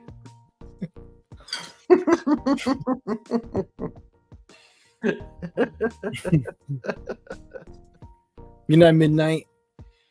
Dude, it's really interesting that you're saying that because I think it was last week. Scotch and Things picked up another Arius, and he mentioned it was his 3rd one, and similar sort of deal, right? Like he kind of catches them for a while. He gets a bug up his butt where he's like, "Oh, I need one." Has it for a while and then ends up selling it. And I'm really curious, like, what it is that for some people, like, it's one of those things that they like decide to move forward from, you know? It's as amazing as it is. I mean, if I didn't have so many other knives, I would carry it more. Yeah. I don't carry. I appreciate it as a Yeah. knife more. I find it actually functional for me. Not saying it's not a functional knife, but just with everything that I carry. I never expected. I thought that was a forever collection knife, and now I'm like, nah, I can totally do without it. Yeah. It's interesting, man. It's I'd rather have at this point, having experienced the Arius enough, I'd rather have a Donnie Bless custom or another Edgy Blade Works custom, or go with something on that end that I haven't experienced. And I think that's the kind of risky value proposition you get into at that price point, right? Yeah. Like you end up having something that is very expensive, very precision made. However, there are custom knife makers who make knives at that price point that will have a bit more soul to them because it was worked by their own hands, And even for me, like, I haven't shut up about the Atomic Punk, right? Like, his knives go for around $1,000, Would I necessarily carry it all the time? Yada, yada, yada. No, probably not. But if I had to choose between buying an Arius nowadays versus an Atomic Punk, I'd save my money for the Atomic Punk, realistically speaking, So it's an interesting conundrum, Craig? Kyle, no, I don't have a Rip Customs. Cole just designed this and sent it over. That's awesome. That's awesome. For work knife balance. You've got like the balance with the hard hat, bunch of like work tools, and then knives as the edge. That's actually pretty sweet. It is. That's actually pretty sweet. Cole's been kicking ass doing like logos and stuff lately, man. I actually really like that. That's kind of cool. And it doesn't What's have up, the Craig? Craig, how disappointed were you when all your orders got canceled? Craig was like, man, whew, not spending $400 tonight. And it's also like 36 knives he's not getting now. Yeah, exactly. The night of 1,000 tears as everybody had their orders canceled. Mm-hmm. Cole, I do like that one though, Cole. Yeah, I didn't have my skeleton knife canceled until the next day, so that one waited an extra day, and then I got it. I was gonna say I was disappointed that you're getting your skeleton knife and I didn't get mine. Yeah, I was more disappointed about that one. Yeah, I got it. That one ended up getting canceled too. I can send you a PNG without the background via email. 59? Was that between you and your old lady, Craig, or was that all you? 59, you savage. You're lucky. We told you to stop. We told you to stop at 36 and you kept going. Cole, I sent you my email in Instagram. Kyle, stop. Tear up. Space goes $34,000 for a Miata is too much money, in my opinion.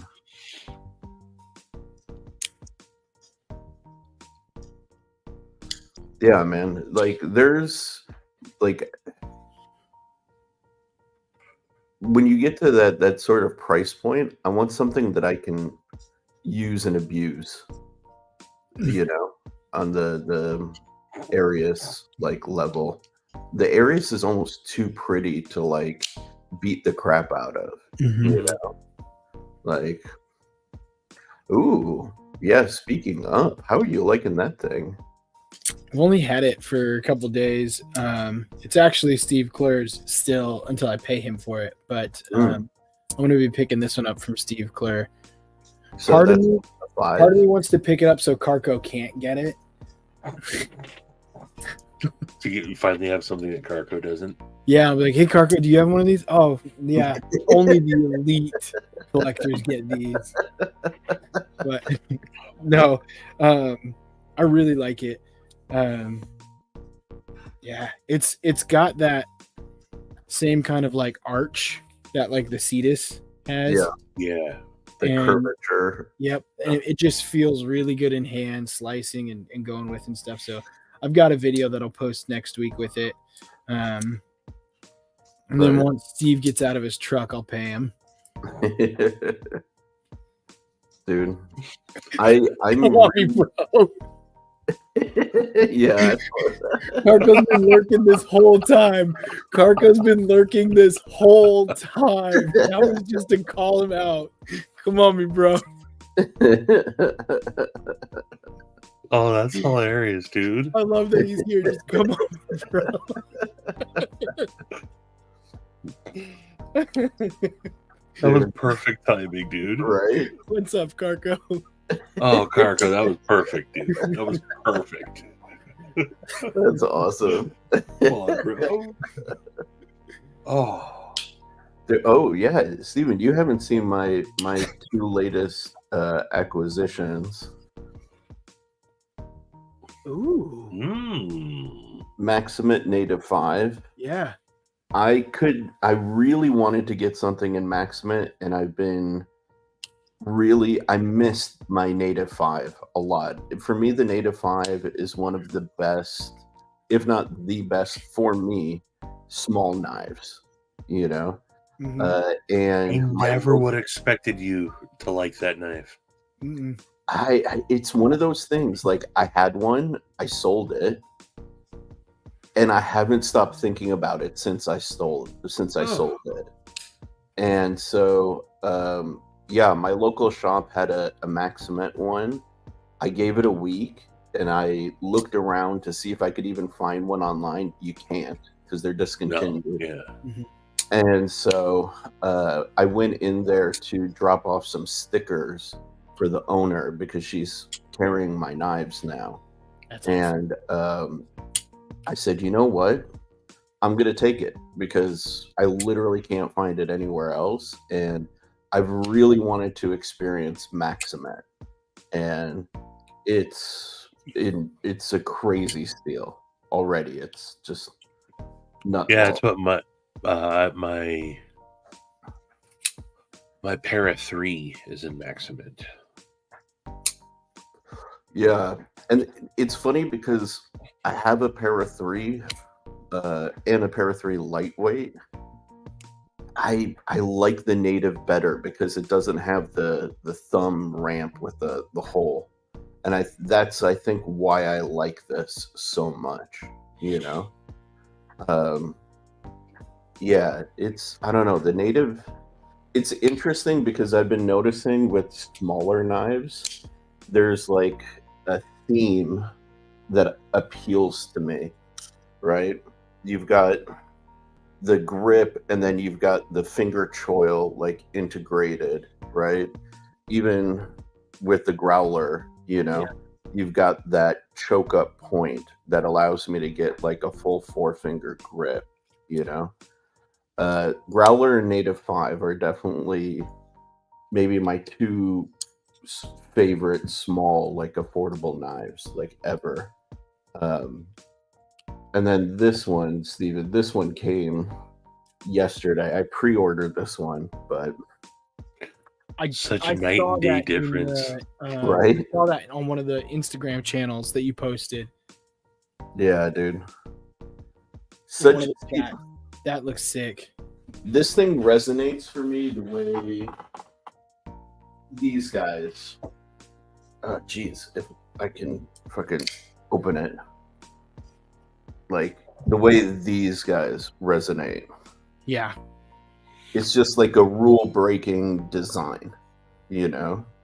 Completely goes against the norms. But that should also give you a concept of how big that is. That ZT is not a small knife. No. Mhm. You know? This is considered like a big knife, and this thing just dwarfs it, but at the same It's time, beefy. it still feels usable, which is nice, right? Like in comparison, the Mayhem doesn't feel useful. Like something I could carry. Mm-hmm. You know what I mean? Like I could carry this. I wouldn't feel comfortable carrying this. I think my pants would sag like constantly. And nobody wants to see Sharif ass, you know. Good night, Neil. Night, Have a Neil. good night. No, but yeah, that now this will also kind of put it into perspective. Like, Yeah, that's a big knife. yeah. I mean, this is fun, but this is like its more useful cousin, you know. Yeah. But the mayhem I got because I wanted just something crazy. This one is a design inspiration for sure. Like Yeah. just I've never seen anybody do grinds like this ever, or even do like this stacked layer approach to the scales on a budget knife, you know. Mm-hmm. And it just leads to a very interesting aesthetic, you know. Yeah. So challenging for some, but interesting nonetheless. So, and I'm gonna go use the restroom real quick. I'll be right back. sweet. Drink all this water. So how you doing, buddy? Good. It's been busy, but really good. It's been well, I mean, I've been working on that second design with Loot and getting that pretty much finished up. I think he's gonna send over some files tomorrow for me, and I think we've got it pretty much set. So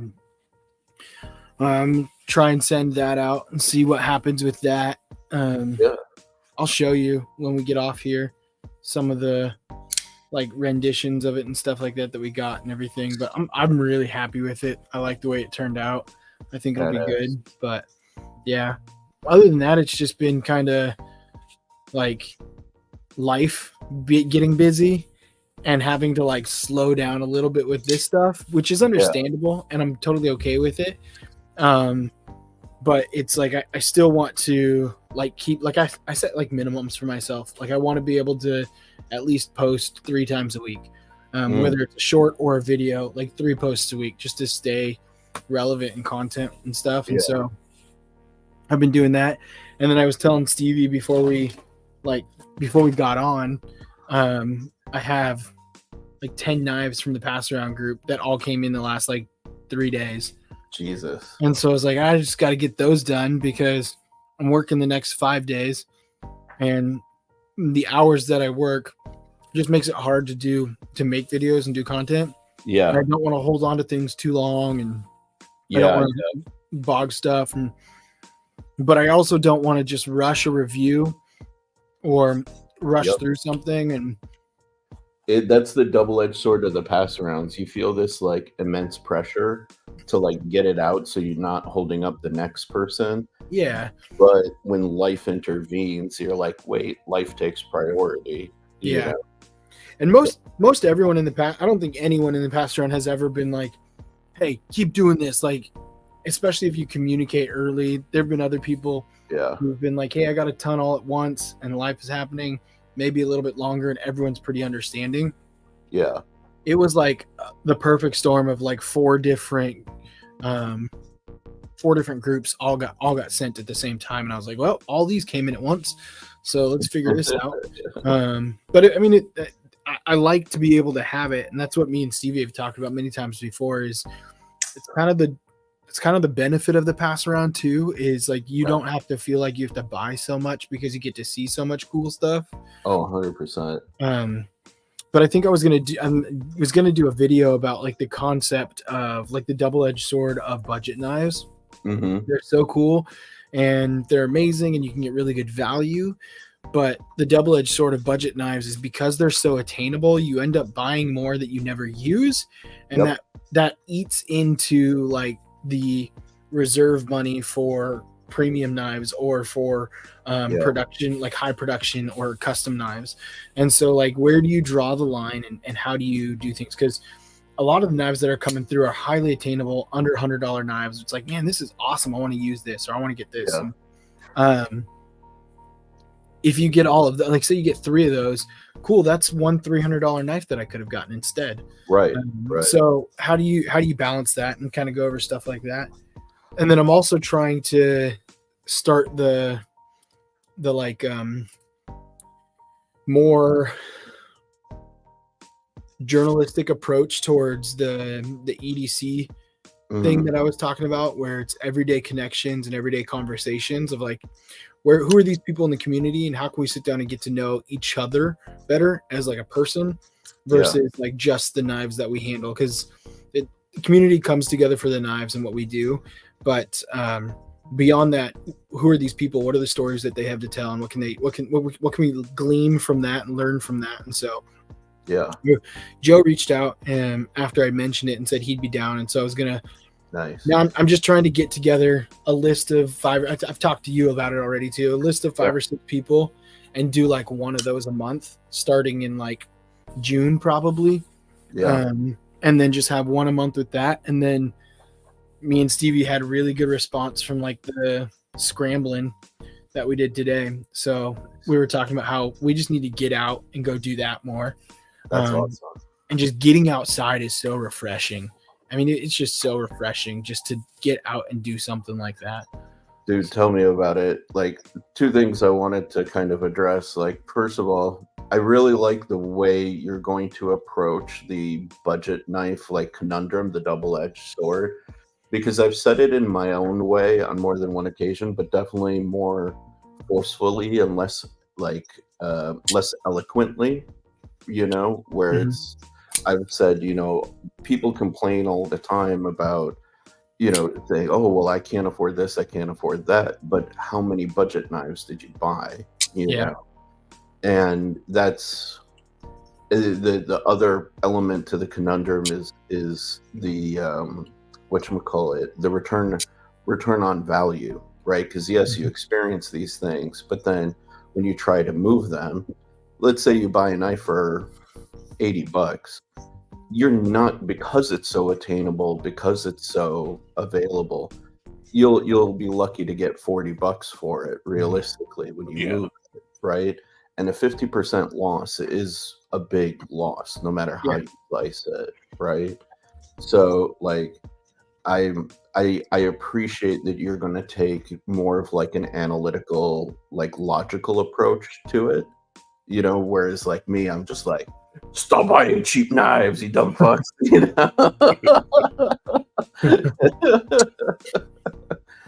But the other thing that really resonated with what you just said, like just getting out and doing things, like I've kind of reignited my passion for photography, because actually when I was in high school, that was going to be what I did when I graduated, and then engineering and stuff like that kind of like took its place. But I've always had a passion for it, and I just sucked for a long time because I never really like paid attention to it.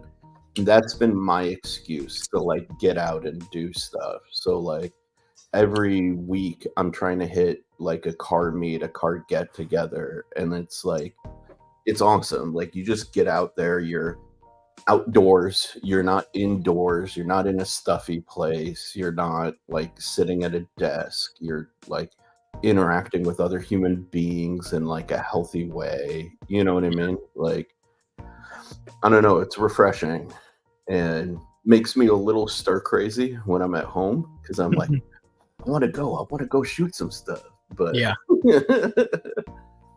But it's nice. I love you guys getting out together and going hiking and stuff. That's like fucking so cool. It was a blast. Yeah. It's the first time I've gone. I know I've done everything solo. Yeah. It was really nice to have someone out there to experience it together. Yeah, dude. I can imagine. It's just like it's doing stuff solo is really cool. Don't get me wrong, but it is always nice to have somebody to kind of be like, "Yo, you see this dope thing too?" You know, Right. Like, Yep. We talked a little bit about that too, how like there's a good balance between like sometimes you need to just go by yourself, sit and just like let it happen, but it's nice to have someone else. It lets the time pass. It adds a different element, a different perspective, and then you get to like see someone else enjoy what you've enjoyed. And like, man, this is so cool to see someone else also appreciate this. 100%. Absolutely it. 100%, man. Yeah. It was pretty cool. Yeah, And that made it back to talk about it. Yes, Josh. Although there are a couple times.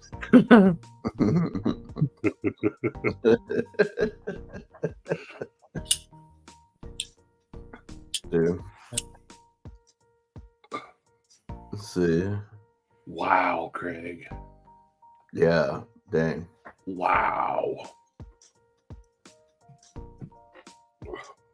That's exactly it though, Craig. Like, yeah, I think people want quantity. Like, I just got a case from Ethan, and he was saying like the case holds like 50 knives, and he was saying like, oh, I only have like maybe 8 folders, so I don't need this case.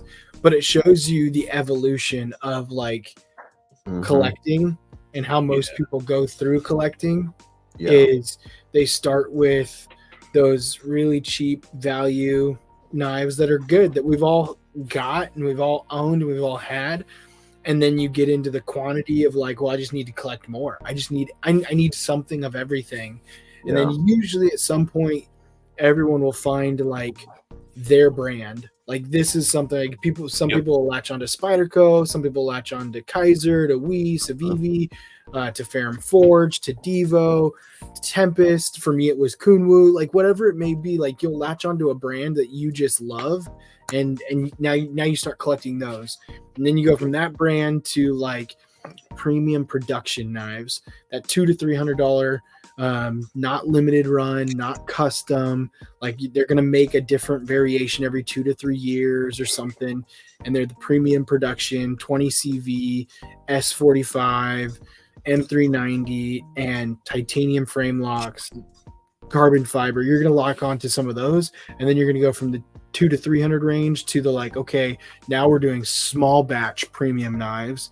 Where there's 1 to 200 made or 300 made, and they're $400 to $600, and you'll get 10 to 15 of those, and then you'll be like, I want my first custom, and then you'll spend $600 to $1,000 on a custom knife somewhere in there, or you'll pick one that was already made on the secondary for $600 to $1,000, and now the door's wide open, and you look back at the track and the path that you went through, and you realize, okay, I started here and now I'm at this custom, and I can appreciate the custom so much more because of everything that went through. But also it's like it opens up the doors because you can now see everything. Like if I'm looking at the knives that I have in front of me right now, I've got a couple knives. Like I've still got some $30 knives, Oz 10, $30 Rat 2. Like that's fantastic. I've got the Devo Growler V1, which is a $40, $50 knife.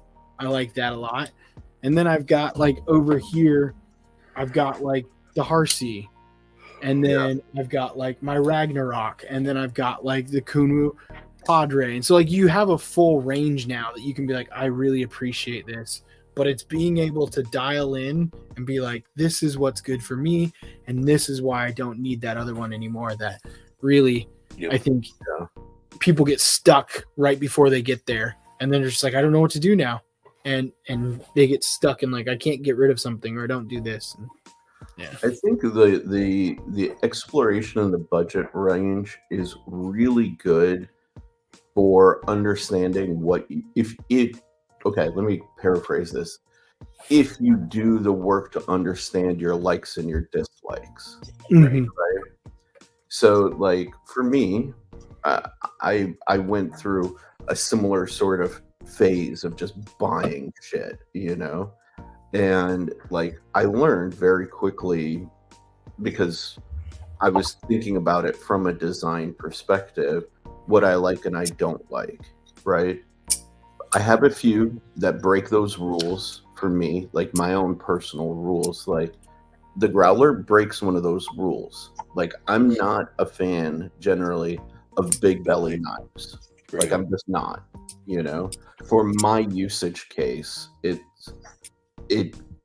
tends to frustrate me because the media slides off of the edge of the blade, whereas I want it to be kind of trapped in and in control, right?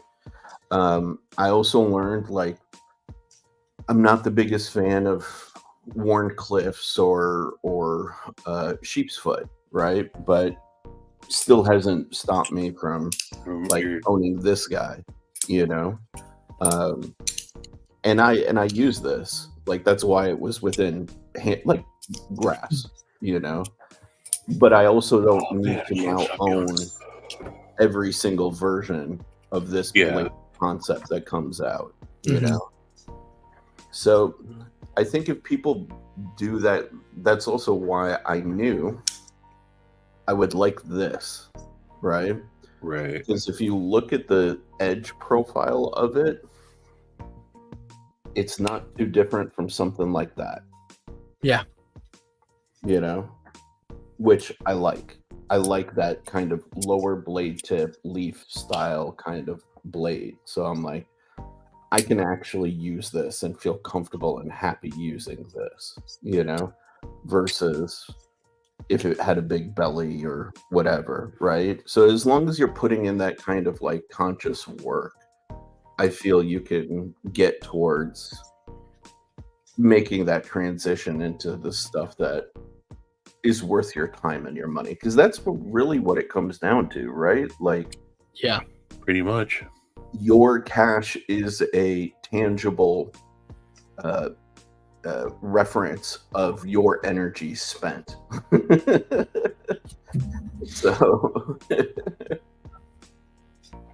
I think it's also too okay to like have those things that you like. Some of the best things, some of my favorite knives are knives that I had to chase, knives that weren't so easily attainable. Like when you can go out and get any budget knife, value knife, good knife going on there, you don't appreciate it as much. Like I appreciate my Ragnarok far more than probably other people do when they see it and hold it, because I had to earn it. I had to get to it, and it wasn't something that I could just go out and buy. And so once you get to that level, whatever it may be, some of those are even like the $200 knives, the small batch runs. Like you have to chase something to fully appreciate it, and then know like I want to experience this. And even like Stevie was talking in the beginning, like once you experience the extent of it, like you did with your Arius, it's like I've experienced this knife. I want to pass it on to someone else now, and I'm ready to chase something else. Like I want to experience something else now, and I'm ready to let this go. And so, speaking of, I have a Quantum Shiro that I have put on the chopping block. Really? Mm-hmm. You experienced it. You feel like you're good with it. I've had it for like 2.5 years, and so it's on the chopping block now. It's a little big for my taste, and I have 2 neons that I really like, Shiro neons. Yeah. And I think the next one that I want to get is an F3, and so I really want an F3. But the Quantum, I don't carry it. I mean, it's in fantastic shape. I've got the card and the box and everything to go with it and stuff. But yeah, so that one's on my chopping block for something that like I'm ready to let go of. Dang. Okay. What are you asking for it, if you don't mind me asking? 500. God damn. I know. I think they go for like 7. But I got mine at a pretty good deal. I think I got mine for $625 when I got it. and 500 I think is a fair deal for the market and what it is and everything and stuff. So I was like, yeah, I can let it go. But damn it, man! I'm trying to like save money for Blade Show, and man, like I want a user Shiro. I do, you know, like I'm at the place where I'm at is unfortunately in an expensive place because I'm like, I've got my user Harsey, I've got my user Strider, I want my CRK, and I want my Shiro users, you know, that I'm not afraid, you know, and comfortable to like use every single day, you know what I mean? And man, that's tempting. Yeah, that's why like I bought this Harsey as my user Harsey because I got it at such a good price. Yeah. And like this is gonna be my everyday user Harsey. Now I want a MagnaCut Harsey. This is an S45. I want a MagnaCut Harsey to have like a nice Harsey setting aside. Although MagnaCut's probably a better steel than the S45. Like that'll be my nice one that sits to the side. And this will be my heavy user.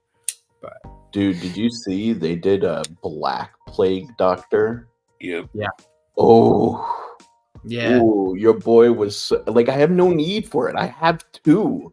It's S45. That's the only reason I held off because it was an S45 Black Plague Doctor, and I was like, man, that would be really cool if it was MagnaCut. I probably would have jumped on it. But dude, Kyle, I'm 100% taking trades. You can hit me up on don't Instagram. You dare snake that before I give it a good think. Kyle, hit me up on Instagram. I'll take pictures of it tomorrow. It's upstairs in a case. Otherwise, I would have pictures with it right now, but I'll take pictures of it and send it tomorrow. So this is a really good point to actually ask you guys, like, and everybody. Oh, thanks, Kyle. To get your guys' thoughts on this, if you're going to spend around $300 to $350 on a knife, would you rather M390 MagnaCut or S90V? I'd rather S45. Oh, you bastard! I would rather options. Out of the options you gave, I would say MagnaCut or S90. Okay. Yeah, I would say too. I have no problem with M390. Yeah, but for some reason $350 for it. Like, yeah, I feel like M390 at $350 is too expensive. USA Made Blade also has some Gen 2 McNees for table price still in stock. Kyle, what if I told you the MagnaCut was 235. 63 HRC?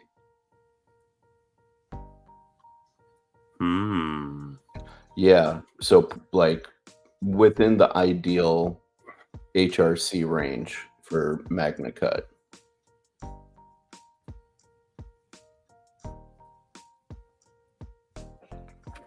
That's the conundrum, right? Because it's S90 at 60 HRC, M390 at 60 HRC, or MagnaCut at 63.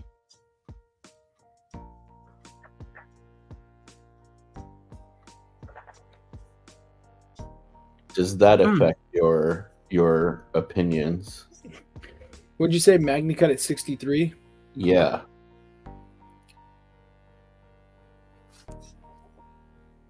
I'd probably take MagnaCut at 63. Yeah. What about you, Stevie? Yeah, I'm fine with that. I don't think I would take M390 right now. I have nothing wrong with M390 at all. I've got a lot of M390 knives, but for the price and what you can get M390 at now, I would just be like, I don't know about that. like this. What's this knife called again, Stevie? The Monterey Bay. Cane. The Cane. It's an S90V, and I've got no problem paying for that S90V. But if it was M390, I'd be like, that's kind of expensive for what it is. That's real quick, just as a side, my little picadillo with Vero these days, because he's charging a lot for M390 knives, you know? Mm-hmm. So Josh Worth, I'm talking my next knife is going to be done by Riyadh. What's up, Lute? How you doing? What up, Lute? What's up, brother? So I don't know if you guys heard that. I'm talking about Riyadh. So Riyadh is definitely, if they say 63, I trust that they're doing 63. It's a different variant. It's like a lime green. Yeah, it's like a lime green. Dang. I think I like Stevie's better, if I'm honest. Yeah, but I would take that and I would do like a dark Anu over the top of it.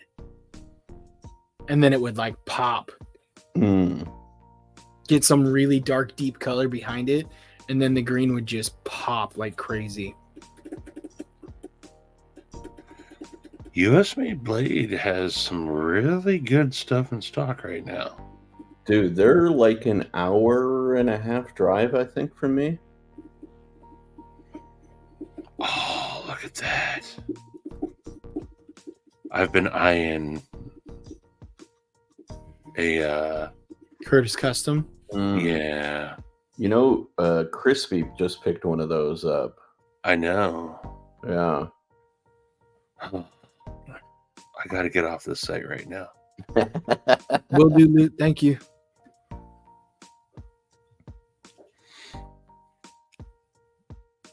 That's my problem. I've stopped looking as often as I did. I stopped looking at stuff.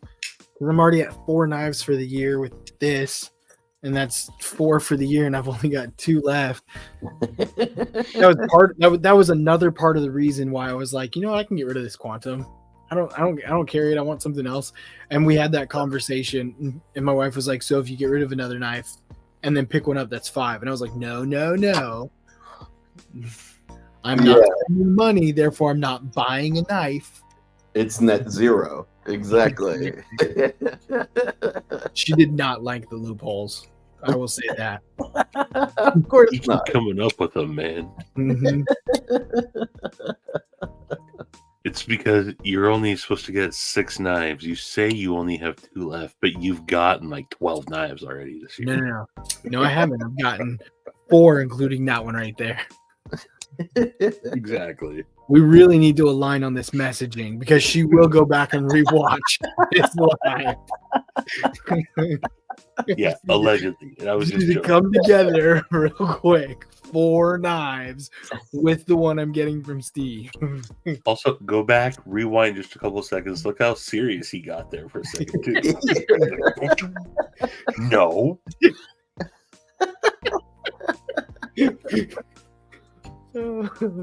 Oh, man. Ooh, get it tomorrow, huh, Lou? Nice. Heck yeah. Dude. I talked about the Clydesdale quite a bit today to Steven. Yeah. Mhm. Dude. Professed how much I love this knife. Heck yeah. It's funny, for all of my talk about like Kyle, you would be surprised. I can like take a knife out. My wife will be like, "Why are you carrying that one today?" And I'll be like, "Which one?" And she goes, "Your Harsey. You can't carry that over here." And I'll be like, "Oh, damn, she knows too much about my knives." I will hand her a knife and she will be like, Yeah, Lou. "That seems like a weak detent." It is. It's one of the most attractive things ever. Like there's times I'll come home and she'll be like, I'll be like, "Hey, how's it?" And she's like, "This is a really weak detent. Can you fix this for me?" And I was like, "First, I want to fix something else." Because that's the sexiest thing you've ever said to me. That's funny. Oh, Lou, I thought someone told me that you were already sold out of those. That's good to know because I just talked to someone earlier today and I was like, I think they're gone. Yes, speaking of, I need to do another Blem sale coming up here. Twang thing, we did guitars before we got to knives. I'm down to only 4 guitars now. I was at 12 at one point. And we had to pare down guitars. Luckily, the majority of them I got before we were married. I had like 6 before we were married, and then so I only collected more. But yeah, it's too many expensive hobbies, man. Tell me about it, bro. I'm staying away from cars. Stay the F away. Really. Cars and watches. Don't get into either. Yeah, I got like a Series 6 Apple Watch. That's all I need. I've got a Garmin Phoenix. That's good enough for me. Like I have like a 4K bill coming up on the work getting done to my car right now. Oh my gosh. I get email notifications every time the dealership buys new parts. My parts bill alone, I was just saying earlier today, is about $1,200. That's just in insane. parts. Yeah, dude. Fucking crazy. Kyle, it doesn't work. She doesn't collect purses, and she doesn't really have a ton of. It's truly like my wife is the most minimalistic person ever. She's a perfect human being, and she's married a slob who collects a ton of crazy things.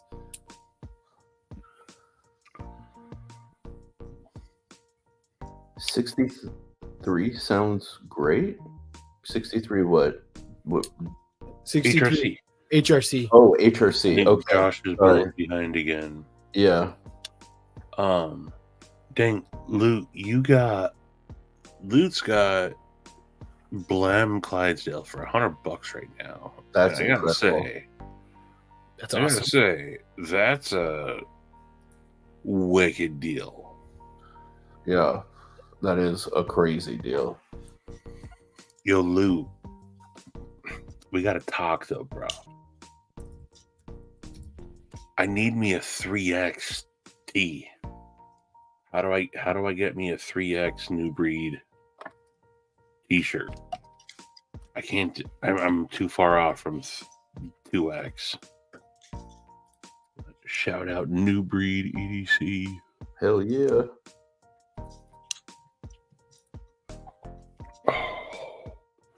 Dude. Craig, go visit that website. New Breed EDC. I just posted it. Craig, so this has been modded. Yeah. But this is Lute's Lute 10 Tex New Breed EDC Clydesdale. OEM'd by Cube.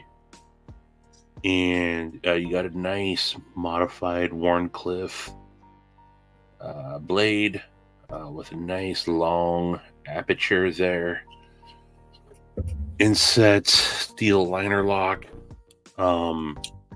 A reversible pocket tab that comes with a nice filler tab, nice titanium backspacer, front flipper, running on bearings, and this thing just keeps breaking in better and better. And I know if when you're talking to Lute, you're talking to Sharif, they say their blems are literally just some blems. They're not affecting the action or anything. You're gonna be good to go. I'm a fan of blem sales, so I would say that Steve put the link in there. Definitely check one out, dude. 100%, dude.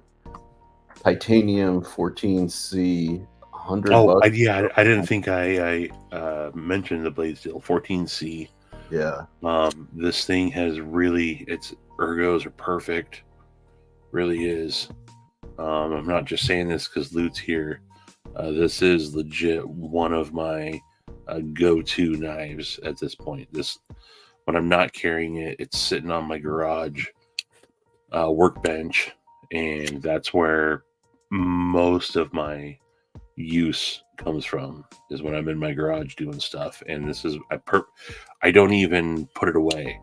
I keep it out on open so I see it, and that's the first thing I grab. So Yeah. And it continues to break in like really easy. Doesn't loosen up, gets really good. Like it's really nice. Yeah, the combination of Lute's design with Kube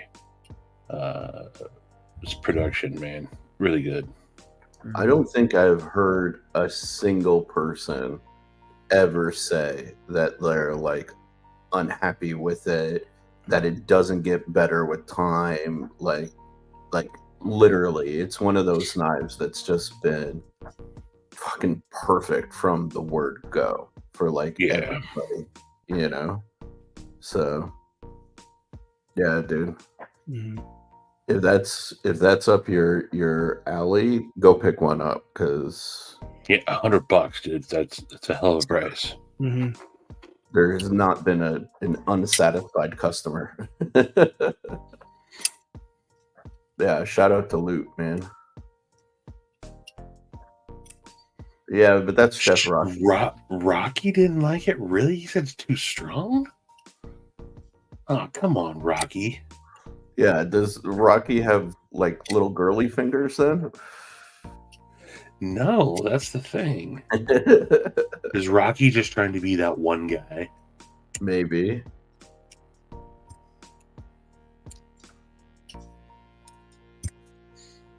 I woke Stacy up. The Clydesdale just woke Stacy up, by the way. Oh, the I snapping. flicked it twice. And I just heard, God damn it. I get in trouble all the time. I'll be upstairs and they'll be downstairs, and I'll get like a text message, "Stop playing with your knives." I'm just like, sorry. Goodness gracious. But more than anything, not just the thwacks, this thing has picked up a ting to it. And it keeps getting louder and louder. And I personally love that. Stevie has a ting when it opens. Mine hasn't broken in that way yet. Mine has the ting when it closes, which it comes with that ting. But yeah. But I mean, still, like, zero blade play whatsoever. Not that kind of ting. And then there's the factor ting.